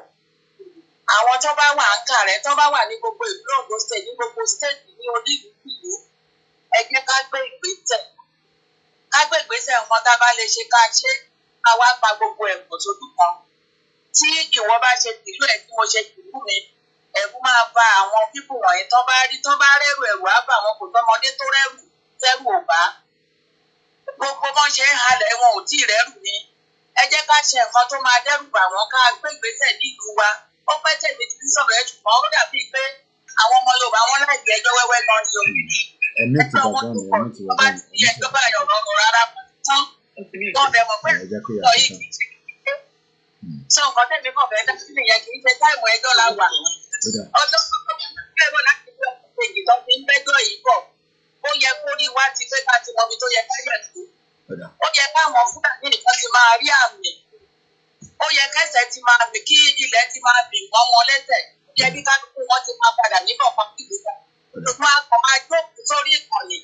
Orí gúrùpù ẹjọ́ yìí ṣá ni ọjọ́ òun la fẹ́ rọ ẹjọ́ dà tó bá tó ní ẹjọ́ la jókòó sí. Ọlọ́run ló máa gbà wá o. Nǹkan tẹ̀mí kùnrin ti ní pé ẹ jẹ́ kí ká lọ ìlú ẹ̀. Àwọn ọmọ ìlú wa tó bá wà tòsí wa jẹ́ tó bá wà nílẹ̀ àtúrà ẹ jẹ́ ká pè wọ́n. Bí a bá pé méjì mẹ́ta nílùú kọ̀ọ̀kan a tó pè yẹn. Ẹ̀lò la fẹ́ ná ta bá pé mẹ́ta tá a jọ wà nílẹ̀ àtúrà. A pé mẹ́ta a fẹ́ náwó ìlú kì í ṣe owó tẹ́ẹ̀kì kì í ṣe tẹ́ẹ̀kì la fẹ́ náwó tí ìlú wa tí kálukú di ìlú ẹ̀ fún ọmọ náà sọ yìí. Ó máa milẹ̀ tì ní ẹjọ́ wa ti ń pọ̀ jù. Táìmù á tún náà wù mí. Ọlọ́run á gbà fún wa ọ̀rọ̀ ló kọ́ fún ṣé kí wọ́n ní kò yẹ kó fi wá ẹ̀jẹ̀ rẹ̀ kẹ́kẹ́ o. Kò yẹ kó fi wá ní tí àwọn ọmọ ò bá dá àwa ọmọ ìrìnsẹ̀ ó yẹ ká lè dá. Ẹjọ́ Ọlọ́run àwọn gbogbo wa lọ́wọ́ kó lè. Thank you so much. Ẹ ṣé gan ni ma. Thank you. Let's go to the next caller. Ẹgbọ́n sókè yà wá. Hello, ẹ kálẹ́ o. Ẹ káàbọ̀. Ṣé rí àwa ọmọ Yorùbá Ọlọ́run ló máa ṣàánú wa. Ṣẹ́rí reason tí mo sọ pé Ọlọ́run ló máa ṣàánú wa èmi ṣẹlẹ̀ láti kò ní last week. Okay. Ṣé kò mo sọ pé mo lọ sí Èkó? Wọ́n á tẹ̀sán bẹ́ẹ̀ ni. Oh yeah. Ṣẹ́rí Èkó. Ṣẹ́rí a lot of people wọ́n lè ti mọ̀ pé wọ́n ṣe Yorùbá nation náà. But people are not like, they are not ready. Oh my God, I am so sorry for our people. Because if anything happens today, wọ́n á pa Yorùbá tó jẹ́ pé. Wọ́n á pa Yorùbá tó jẹ́ pé. Because everybody is just doing their day-to-day business. As if nothing is happening. As if nothing is going on. Okay. Èmi gan rí báyìí, mo ò pé ṣé àwọn èèyàn lójú ni, ṣé wọn ò rí nǹkan tó ń ṣẹlẹ̀ ni? Ṣé rí wọ́n ti fi poverty yẹn, wọ́n ti fi blindfold wọn. They can't see anything. Okay. Ṣé rí àwọn títẹ̀ fífò bóyá wọn ò sọ̀rọ̀, kò ń ṣe fault wọn. Okay. Kò ń ṣe fault wọn àtọ̀. Because èmi kan wà ní mo dé Èkó ṣẹ́gẹ̀, mo rò pé well maybe something will not happen. I am telling you. I was convinced pé kò sí ìjọba bóyá àwa kímọ̀ àwa tẹ́tà márùn-ún kò tó ṣẹlẹ̀ lórí CNN lórí bíi Facebook or something. A lot of Nigerians don't know what is happening. To lórí àwọn ẹ̀gbọ́n tèmi gangan fúnra mi bó iṣẹ́ máa ń sọ̀rọ̀ yìí o, they can't see anything. Gbogbo area ni mo dé, at least mo dé àwọn area kankan tí mo dé area púpọ̀. Bí pé nǹkan ò ṣẹlẹ̀ ní Nàìjíríà lórí. We need this grassroots awareness. As in ní àwọn areas kankan ṣe get. I need awareness yẹn. Ṣé rí area Alábà yẹn àbí area Alábà kí ló máa ń pè bẹ́yẹn? Oh my God. Ṣé rí tí àwọn Fúlàní bẹ̀yẹn bá launch attack wọn? Gbogbo àwọn Yorùbá tó wà ní bí o lè sọ bí àwọn kankan ti prepare o. Ṣé rí láti inú area kan tó dé bẹ́ẹ̀ nìyẹn? Wá sí Costain. Ṣé rí wọ́n á pa ṣẹ́gi sí Yorùbá lára? Because bí life ṣe rí pé ṣe mo kéèyàn kọ́ máa live normal life ó ṣe rí nílò yẹn nìyẹn. Èmi gan tí mo wà ń bẹ̀ ṣẹ́gẹ̀t ẹ̀rù mi ń bá àwọn fún mi ṣẹ́gẹ̀ àbí I understand what mo try àti sọ. Like ẹ̀rù àánú wọn ṣe mí because they don't know what's about to befall them. I am telling you. They need good take upon them and that pick it on less again so that people àwọn èèyàn lè ṣe mọ̀ pé ní àìpẹ́ ìdẹ pé nǹkan kan ṣẹlẹ̀ ní area tó ní àwọn mọ́là tó ní àwọn ọlọ́pàá káàkiri yẹn. Láìpẹ́ ìtọ́ ní wọ́n pa tó àwọn ọlọ́pàá sá lọ. Alábà. Lọ́nà ibà. Alábà. Ṣẹ̀rí area yẹn I think ṣẹ́mọ̀ tó bí wọ́n tó bá ní àwọn kankan tó pé ṣẹ́mọ̀ tó really gbọ́ pa Yorùbá nation ṣẹ́gẹ̀ kọ́tẹ̀ kan ọ̀dà ṣẹ́rí tó bá ń dá dírámà kékeré lẹ̀ fún àwọn èèyàn. So yẹn fún àwọn arúgbó yẹn táwọn arúgbó yẹn náà tó bá ń ṣe mọ tó bá ń káwọn náà bá ń àtàkì àwọn Yorùbá díẹ̀ kó máa paná àárín ọjọ́ kan a lot of people will still know what is going on but bẹ́ẹ̀ bí ṣe lọ yẹn at least tí wọ́n wá ìgbà tí mo lò ní lẹ́kọ̀ọ́ I'm telling you nobody know what is going on. mo bá woman kan discuss ẹ pé ìlú yìí ó máa fọ́ láìpẹ́ woman yẹn ń bá mi jiyàn pé kò sí kankan ó ní kò sí kankan tó máa ṣẹlẹ̀ ipe gbogbo èèyàn kàn fọnù ni mo dẹ̀ wo bá ní wọ́n dẹ̀ ṣe mí likewise gbogbo àwọn tó wà ń bẹ̀ everywhere ẹ jọ̀ọ́ tẹ probably bá wa ráwọn èèyàn pé wọ́n lè ṣe mọ̀ kọ́sẹ̀ máa dá àwọn drama kékeré lẹ́sẹ̀ kó máa dá àwọn haúsá yìí so káwọn èèyàn kọ́ máa rí pé nǹkan kan ṣẹlẹ̀ understand what tí mo sọ Ọlọ́run kọ́ àmọ́ ṣe mo náà lọ́wọ́ kọ́ àmọ́ ṣe bẹ́ẹ̀. Right now, like everywhere is peaceful. Àwọn Hausa ṣe tiwọn, àwọn Yorùbá náà ṣe tiwọn. But these people, àwọn Yorùbá ṣe máa only plain mind. Àwọn Hausa, àwọn ò ní plain mind, but wọ́n pretend pé nothing is going on. But wọ́n ti tá à ń sọ yìí, àbí signal tá à ń sọ yìí, ọlọ́mọ ẹ̀ kò dùn o. Ló bá dún, lórúkọ Jésù ọlọ́mọ ẹ̀ kò dùn o. Ọ̀dà ẹ ṣe gan ni. Ká tún gbọ́ ti ẹlòmíì. Thank you so much. Màá jẹ́ kí ìyá mi lọ. Ẹgbọ́n sókè láti Manchester ní bíbá rẹ̀. Thank you so much, Sister Mi, and welcome back again after your short break to location 9. Ẹgbọ́n sókè láti Manchester. Ẹ kálẹ̀ gbogbo lọ́kùnrin àti lóbìnrin gbogbo bàbá rẹ̀. Ohun kan tí ẹ kàn fẹ́ kíyèsí tó fẹ́ tó bọ àwọn alágbára ilẹ̀ Yorùbá torí àwọn alágbára wà. Ó lè nígbà kan náà ni ìwòlíì tó ń sọ ní Bíbélì ó ní ọ̀nà ọlọ́run pé ọba ẹ̀ má tó pa gbogbo àwọn wòlíì tán fún nìkan ló ṣẹ́kù ọlọ́run sọ pé ìwọ nìkan ló ṣẹ́kù ó sì kú ẹgbẹ̀rún méje. Yàtọ̀ sí bàbá wa Sunday Igboho àti àwọn èèyàn tí ọlọ́run gbé kalẹ̀ mo mọ̀ pé àwọn èèyàn tí ọlọ́run fún ní agbára ti pọ̀. Ohun tí mo fẹ́ sọ fún gbogbo àwọn alágbára nílẹ̀ Yorùbá ní ìsinmi pé ohun tí Ààrẹ Ọ̀nà Kakanfò fún omi sọ nígbà tí ogun kan fẹ́ ṣẹlẹ̀ ó ń sọ bàbá yẹn sọ fún un pé gbogbo tó bá lóun máa túyàn mọ́lé ẹnu ọ̀nà láti lọ ń pàdé ẹ̀. Ẹ jẹ́ ká pe àwọn èèyàn alágbára tí wọ́n lè dìde wọ́n lè dìde sọ̀rọ̀ torí tí ọ̀rọ̀ bá ṣẹlẹ̀ òkú ló ń sùn púpọ̀ bí ó ti di ènìyàn àwọn ìyá wa mẹ́ta tó ti sọ̀rọ̀ síwájú. Ohun tí ó dẹ̀ wà lọ́kàn tèmi náà ni wọ́n fi sọ síta rẹ̀. Ẹ jọ̀ọ́ ẹ̀yin gbogbo ẹ̀yin tẹ́ ẹ jókòó sí ilẹ̀ Yorùbá tẹ́ ẹ ń jẹ tẹ́ ẹ mú yìí. Ẹ má jẹ́ tó gbìn ẹ má jẹ́ tó kàyé mọ́lẹ̀ o. Sọ̀rọ̀ tèmi ò jù báyẹn lọ. Ọlọ́run á ràn wá lọ́wọ́. Àmín. Thank you so much. Udaro, we have just less than 20 minutes when I'm going to wind down this program. So I have 2 missed calls. Let's try and get them in. Àwọn Yorùbá kò bí á diaspora, àwọn tó wà nílé náà wà concerned, but maybe not everybody, but those at home are becoming more aware and more vigilant. Ẹgbọ́n sókè bàbá. Ẹ káàbọ̀ sir. Àwọn ènìyàn.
Wọ́n ní fẹ́ máa tẹ̀bi ara sí. Ọ̀rọ̀ gbogbo kò lè lẹ́ẹ̀fún wọn. A sọ ń sọ ká máa dẹ́rù bara wa náà. Bẹ́ẹ̀ ni náà pé solution gbogbo torí àwọn tó wà wájú wa, àwọn ọba, àwọn yẹn tó wà wájú yẹn, àwọn náà ń jẹba gbogbo jẹ́. Ó ti bàjẹ́ ìta lè ṣe ń báyìí. Ọ̀nà bá ṣe máa ti gbé ní kábẹ̀sí ní gbogbo abẹ̀sí sọ̀rọ̀ pa ẹ̀. Àmín. Ẹ ṣé gan ni bàbá wa. As we continue to explore ntí gbogbo yín wò lẹ́ẹ̀kan, I'm sure a lot of you have seen this image tí ó ti ń lọ in circulation tí wọ́n ń pè àwọn kan ní Àbẹ̀kẹ́ àti Bámidélé àwọn ọ̀bọ. Pé wàhálà tí wàá dé báyìí oríṣiríṣi là ń rí ní mọ̀ purpose of this and the initiative of this tó fi di pé this particular one tí ó wà níbí báyìí eléyìí orúkọ tó wà lára ẹ̀ is Bámidélé àti Àbẹ̀kẹ́ àmọ́ tó jẹ́ Àbẹ̀kẹ́ láàrin àwọn méjèèjì ẹ rí i pé nǹkan ti ṣẹlẹ̀ báyìí. So I just thought I'd show us that. I'm sure a lot of you have seen that already, but I just thought I'd show you. So as we're going to be saying good morning, good night, good evening, I don't think we are not aware. Everybody's aware of what the situation is. We just have to become much more vigilant, extremely vigilant, so that we can stop the atrocity. Eba Shenikia, I think this might be my last call. Egbon's okay.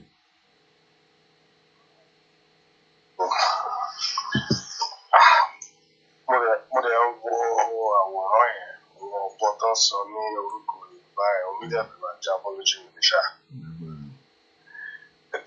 They are basically mocking us to our face. Wọ́n pè wá lọ́bọ̀ ni. I mean, that's what they normally call us right from start now. Our statues káàkiri sí London, so they are putting it right in our face. Àbí kí lábọ̀rọ̀ ṣe statue ọ̀pọ̀ ká wá fi orúkọ Yorùbá sí. Ibo tí ẹni statue yẹn wà náà. London Bridge ni. London Bridge. London Bridge, okay. Because looking at these graphs, this graph is actually giving us London Place, London River, gbogbo area in the whole London Bridge, Southwark, Crown Court. So I think they're putting them in different locations.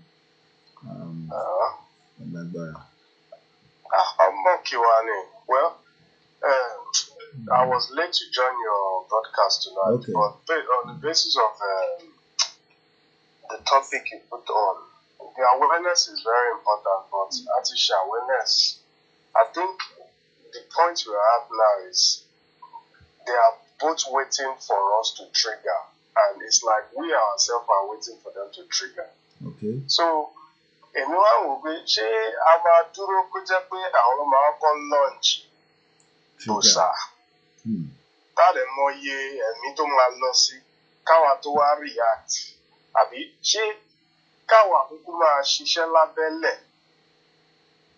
kó jẹ́ pé ká máa try láti limit impact nǹkan tó bá fẹ́ ṣe eventually, because a mọ ibi tí gbogbo àbá wọn wà, a kò dẹ̀ ń wò wọ́n, à ń jẹ́ kó máa trooping báyẹn. So táwọn náà bá ti ń ṣe àwọn kankan tó ti ń rí pé ibi báyìí yóò máa rọpò tó ń gbé báàgì wọn tó bẹ̀rẹ̀ sí ní padà sí apá ọ̀dọ̀ wọn, ṣé ìyẹn ò ní elevate nǹkan tó bá ti ń rò lórí pé àwọn fẹ́ ṣe? Because I'm thinking about àwọn èèyàn wa lẹ́kọ̀ọ́, àwọn family ẹbí nǹkan kan bá fílẹ̀ sílé, not a lot of them are aware and exposed báwa ṣe ń rí nǹkan tó ń lọ yìí. Àwọn èèyàn ń jáde lójoojúmọ́ lọ wá nǹkan tó máa jẹ. Kọ́lọ́ máa jẹ́ pé nǹkan tó wá lọ jẹ ló máa pa wọ́n lọ́nà torí àwọn ará bíbá. So I would suggest that maybe tábà lè ṣe, Babájídé Sanwó-Olú ti lé wọn lọ ní Èkó sí pé kọ́ yóò kọ̀kadà lẹ́kọ̀ọ́. Why don't we push for the same thing in all Yoruba land? Because majority wọn nǹkan tó fi ń sustain economy wọn náà nìyẹn. Ọ̀kadà yẹn náà ni. Tí wọn bá ṣọ̀kadà, wọ́n ń ta ẹran tàbí wọ́n ń ta súyà nǹkan kan báyìí. So maybe we should do that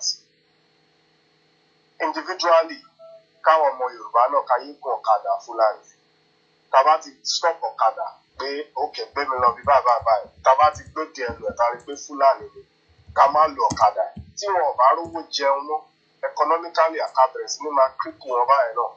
Ká má patronize any business tó bá ń ṣe. So káwọn náà tètè máa mọ̀ pé ó dà pé àwọn ará bíbá yìí lọ they are awake to what is going on. So wọ́n lè máa kó báàgì wọn á tètè máa padà. Àbí báwo la ṣe fẹ́ ṣe? We have to mitigate all this trooping in that they are trooping in lọ bàbá. Àánú àwọn èèyàn wa dẹ̀ ló ń ṣe ní. Kọ́lọ́ kọ́ àmọ́ ṣe o. Well, thanks for all the hard work. Thank you so much. Thank you so much. I appreciate it. Thank you. Well, and on that note, I plan to go and trace Orobi Tiwagbe Obo, you see, because I understand what is the whole idea behind having a Yoruba name with monkeys. Maybe I'm just lost. Thank you so much, Yawa. Or Babawa and Leslie. Again, Buratai did not visit IGBOHO at his residence for the benefit of those of you that have been calling or probably a bit concerned, asking me questions, through messages. So, yes, he did visit during the Batibo one in captivity and Benin Republic, but not at his residence. So there's nothing to be worried or concerned. And on that note, I'll be back tomorrow. Like I said, if I have the strength, I plan to visit. If not, if I can't do it tomorrow, I'll probably do it on Friday. So that what I'll do is man enough rest Lola as much as possible. I'm not going to take any more calls. I can see that somebody's still trying to call. I'm going to wind it down now so that we can end the broadcast. But definitely, like I said, we would. Okay, I think this person is from Lagos, NNAMDI. I think so. Yeah, agent phone preference because. So, but Friday, I might visit that London Bridge to go and find out. Hello? Oh yeah, but because I have to go now. I'm not, Cherry, overall, don't ọmọ wa pẹ̀lú program gbogbo ẹ̀ là ń gbọ́. Cherry, functions ló yàtọ̀ problem tàbí nílẹ̀ Yorùbá ní ẹ̀. Tẹ́ bá gbọ́ngbà kan tí Ṣòwòrẹ́ ṣe program, Ṣòwòrẹ́ ní pé it is very very difficult to campaign in Lagos than to campaign nílẹ̀ Hausa fóun ti lọ síbẹ̀. Only every junction one or the other belongs to one area boy or the other and they are all APC. Ṣé o ti ẹni tó pè tẹ́lẹ̀ tán ní gbogbo bó ṣe ń lọ lẹ́kọ̀ọ́ kò sẹ́nibọ̀dì tí ó mọ̀. Ṣé get me? Yeah. So division tó wà láàrin àwọn ọmọ Yorùbá ni pé àwọn kan wà wọ́n ti Tinubu ni. Ṣé o ti wọ́n wà bẹ́ẹ̀.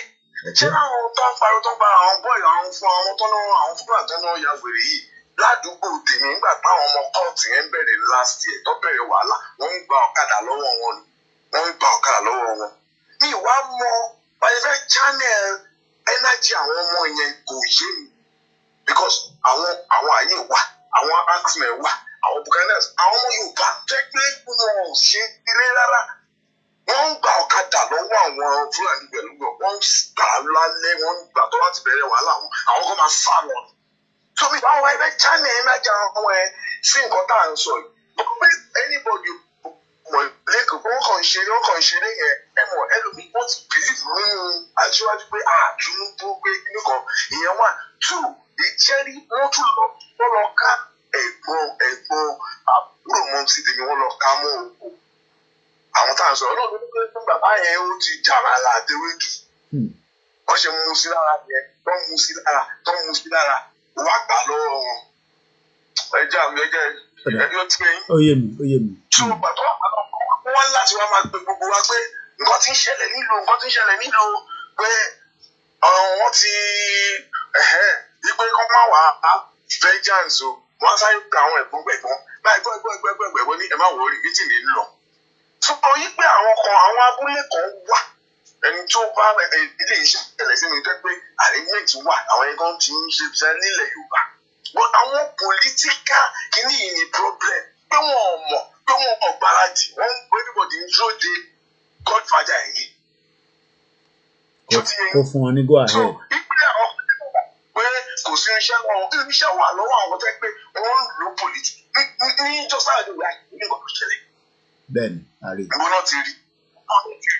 so everybody was that is the problem with that. Wọ́n channel ẹ̀sìn ibi tó yẹ kó channel ẹ̀sìn ibòmí lọ channel ẹ̀sìn. Exactly. Yes, next week Monday. Ẹ̀yin máa Ọlọ́run ẹ máa tún máa gbọ́ sórí àwọn ọkọ̀ àwọn dúró de next week Monday yẹn ni pé ṣé ó ti yẹ yín náà kọ́ wo bí àwọn tìbí ṣe fẹ́ ṣe ìtọ́fẹ́sọ̀nù kíní wọn sí. ṣé ó ti yẹ yín so nǹkan issue ta ní nìyẹn pé wọ́n wà wẹ̀ wọ́n kàn ń ṣeré ọkàn bí ọbẹ̀ ni pé kíní kan èrò nìyẹn. ṣé ó ti yẹ yín ṣe get Ọlọ́run á ràn wá lọ́wọ́. I think they need to come back home. All our political leaders need to sit down like Bọ̀rọ̀tì Pastor ẹ̀ sọ. They need to come back home. Then wọ́n tún fẹ́ parọ́ fún iṣẹ́ wọn nígbà EndSARS yẹn. Ṣó ti yẹn nígbà EndSARS yẹn. Wọ́n fẹ́ ẹjẹ́ tó parọ́ fún yín pé ǹjẹ́ ẹ̀yin mọ̀ yín pé àwọn chọ́ọ̀chì kan tún wà wọ́n tún lọ ń gbóúnjẹ fún àwọn ọmọ yẹn nígbà tí àwọn ọmọ yẹn lọ fèsì gbogbo àwọn olórí ìjọ. Pé kí ló ń ṣẹlẹ̀ kò síṣẹ́ àwọn wá church anyway àwọn bàbá yẹn àwọn náà kàn ló gan ni wọn fẹ́ kó jẹ́ pé ọwọ́ àwọn ọlọ́wà bẹ̀rẹ̀ kọ́ máa sọ di ẹja ẹ̀sìn. Ṣẹ́gẹ̀t àwọn ló ń gbóúnjẹ àwọn ló ń fún wọn lówó wọn ló ń gbóúnjẹ fún wọn pàtó wá di pé wọ́n àtàkà àwọn ilé kí àwọn náà kọ̀ tún withdraw. Inú wọn dùn gbàtọ́ pé àwọn ọmọ yẹn ń jà àwọn náà kọ̀ dúró àwọn náà ń lù gan ni ṣé àwọn náà máa lù. Wọn ò fẹ́ kó bẹ̀rẹ̀ látòrí àwọn ni so gbogbo yẹn in fact. Waiting game ni tó fi ṣẹlẹ̀. We see how it goes.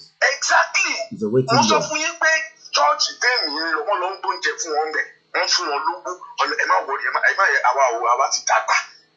Àwọn chọ́ọ̀chì lálálálálá wọ́n lọ ń fún àwọn ẹlòmíràn ìgbà tó wá di pé wọ́n alágan wọn fún ọ̀tún lè sọ̀rọ̀ mọ́. Tọ́lá yẹ pé lára àwọn mẹ́mbà àwọn náà wà nínú àwọn APC yìí tó jẹ́ political leader. Wọ́n fún wọn lóúnjẹ wọ́n fún àwọn ẹlóúnjẹ wọ́n lúgọ. So gbogbo tó ń sọ yẹn everybody was just waiting. Ṣe gẹ́ẹ̀tì mi. So kó ṣẹlẹ̀ nìyẹn. So mi wọ́n wo tó tẹ máa ṣe program ṣe gẹ́ẹ̀tì mi. Mi mo fẹ́ ní kí n sọ ìwé tó lè fẹ́ ṣe program lórí àwọn boys wa yìí. Àwọn ọmọ Yorùbá tó pé they are members of Ghanaians that are actmen and people like channel energy ní sí. Kẹ̀kọ́ ń pa ìjọba rí iṣẹ́ tó wà láwọ́ àwọn ọmọ yẹn. Tọ́mà ti bẹ̀rẹ̀ báyìí everybody inú ilé ìwọ́kẹ̀ gbogbo street máa gbẹ ni. Mo ń sọ ládùúgbò tí so mo fẹ́ kẹ́ bá ṣe program fún kọ́ àwọ̀ ìkara wọn I don't know where they are channeling their energy to. Ọlọ́run á fún wa ṣe sá. Ẹ ṣé gan ni. Thank you so much. Thank you. Well, I would like to say thank you so much to everyone that have joined us again tonight. It's just that I couldn't go to bed without sharing some of these information that I have. I'm sure a lot of you know the videos here, but it's all about the analysis that machine lori. Let's watch this one more time and then we'll close the broadcast. Ìkejì nínú tá a rán mi òun ni wípé àwọn àgbà nílẹ̀ Yorùbá àti gómìnà the elders and governor in Yoruba land tí wọ́n bá pọ̀ láti parapọ̀ láti pẹnupọ̀ láti gbé ilẹ̀ Yorùbá lárugẹ fún Yorùbá nation in tó máa ṣẹlẹ̀ máa jù báyìí. If the elders and governors and people in Yoruba land refuse to come together to unite and form Yoruba nation, wàhálà máa ṣẹlẹ̀. Kọ́ tètè bọ́ síta òun ló yẹ wọ́n. Kó tó di pé àwọn ìjì ńlá yẹn máa fẹ́ táwọn yẹn máa sá kiri. Lóòótọ́ Ọlọ́run bá wa pa ìjì yẹn lẹ́nu mọ́. Tí àwọn kan dẹ̀ ń bẹ̀bẹ̀ pé Olúwa àánú la nílò bẹ́ẹ̀ ni Ọlọ́run ń gbọ́. Ṣùgbọ́n kí àwọn náà parapọ̀ torí àwọn kan wọ́n ti wà divide wọn wà ní unity mọ́. So solution ni pé kí àwọn àgbà àti gómìnà kí wọ́n parapọ̀ kí wọ́n pẹnupọ̀ láti jẹ́ kí Yorùbá nation yẹn kó tètè wá sí ìmúṣẹ. If not so ọ̀pọ̀lọpọ̀ nǹkan máa ṣẹlẹ̀ o ọ̀pọ̀lọpọ̀ nǹkan máa ṣẹlẹ̀ o àwọn kan máa regret torí pé mo ní pé wọ́n wọlé lóru wọ́n dẹ̀ mú wọn lẹ́yọ kọ̀ọ̀kan bí pé wọ́n wọlé lóru wọ́n dẹ̀ mú wọn lẹ́yọ kọ̀ọ̀kan. So ẹ jẹ́ kí àwọn àgbà àti àwọn gómìnà orílẹ̀-èdè àwọn ti Yorùbá land rádà kí wọ́n parapọ̀ èmi ti pè lórílẹ̀-èdè Yorùbá torí pé mo mọ̀ pé wọ́n máa pín mo ti sọ ọ̀rọ̀ yìí ò sọ̀rọ̀ nípa ti ara ó lè pẹ́ ṣùgbọ́n nípa ti ẹ̀mí ni. Ọlọ́run tẹ̀ ní jẹ́ kó pẹ́ níbi tí adé báyìí nísìn. So let me say thank you so much. It's been a long day and I hope we've been able to educate and prepare our mind for the worst case scenario. We're not here to scare you. We're here to prepare your mind for whatever the outcome is going to be. You listen to so many programs, but the most important thing is it's all about whether you, the listeners, understand what we are saying and the message. We don't need a referendum. Àwọn tí wọ́n ní kí petition 5 billion ṣe this and that. Malta ìlú kékeré ni wọ́n ju 400 and something thousand and they are living a better life. So don't let anybody tell you we need a referendum and all this nonsense. I understand some of them are so pained that the message is traveling faster than I expect. Àwọn kan wà wọ́n fi slow down project yìí, the achievement wọ́n fi jẹ́ kó push as quickly as possible. Bí a nígbà tó fi wá kó wa lẹ́rú, ìjà lọ báyàn kankan. Have a very good morning. Bye for now.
ìran ọmọ Yorùbá ọlọ́pọlọ pípé ọ̀mọ̀wé ń bẹ àgbẹ̀ ń bẹ iṣẹ́ ọnà ń bẹ kákó ni mọ́ra kákọ́nilé káyẹ̀lì sí kásọ̀rọ̀ tútù tó yọjú lápò òwe ìbáwí òwe ìlọ. Òwe ìwúrí lọ́rọ̀ bá sọnù.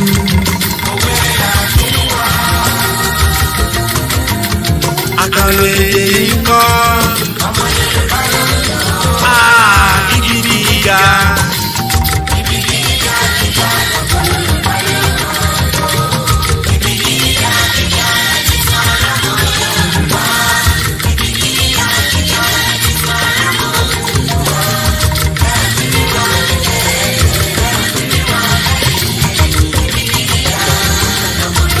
Adéwálé ń wá ibi gíga ọjọ́ ibi gíga oṣù. Bẹ́ẹ̀ ni iwájú lójoojú ń gbé. Òkè níjọ òkè.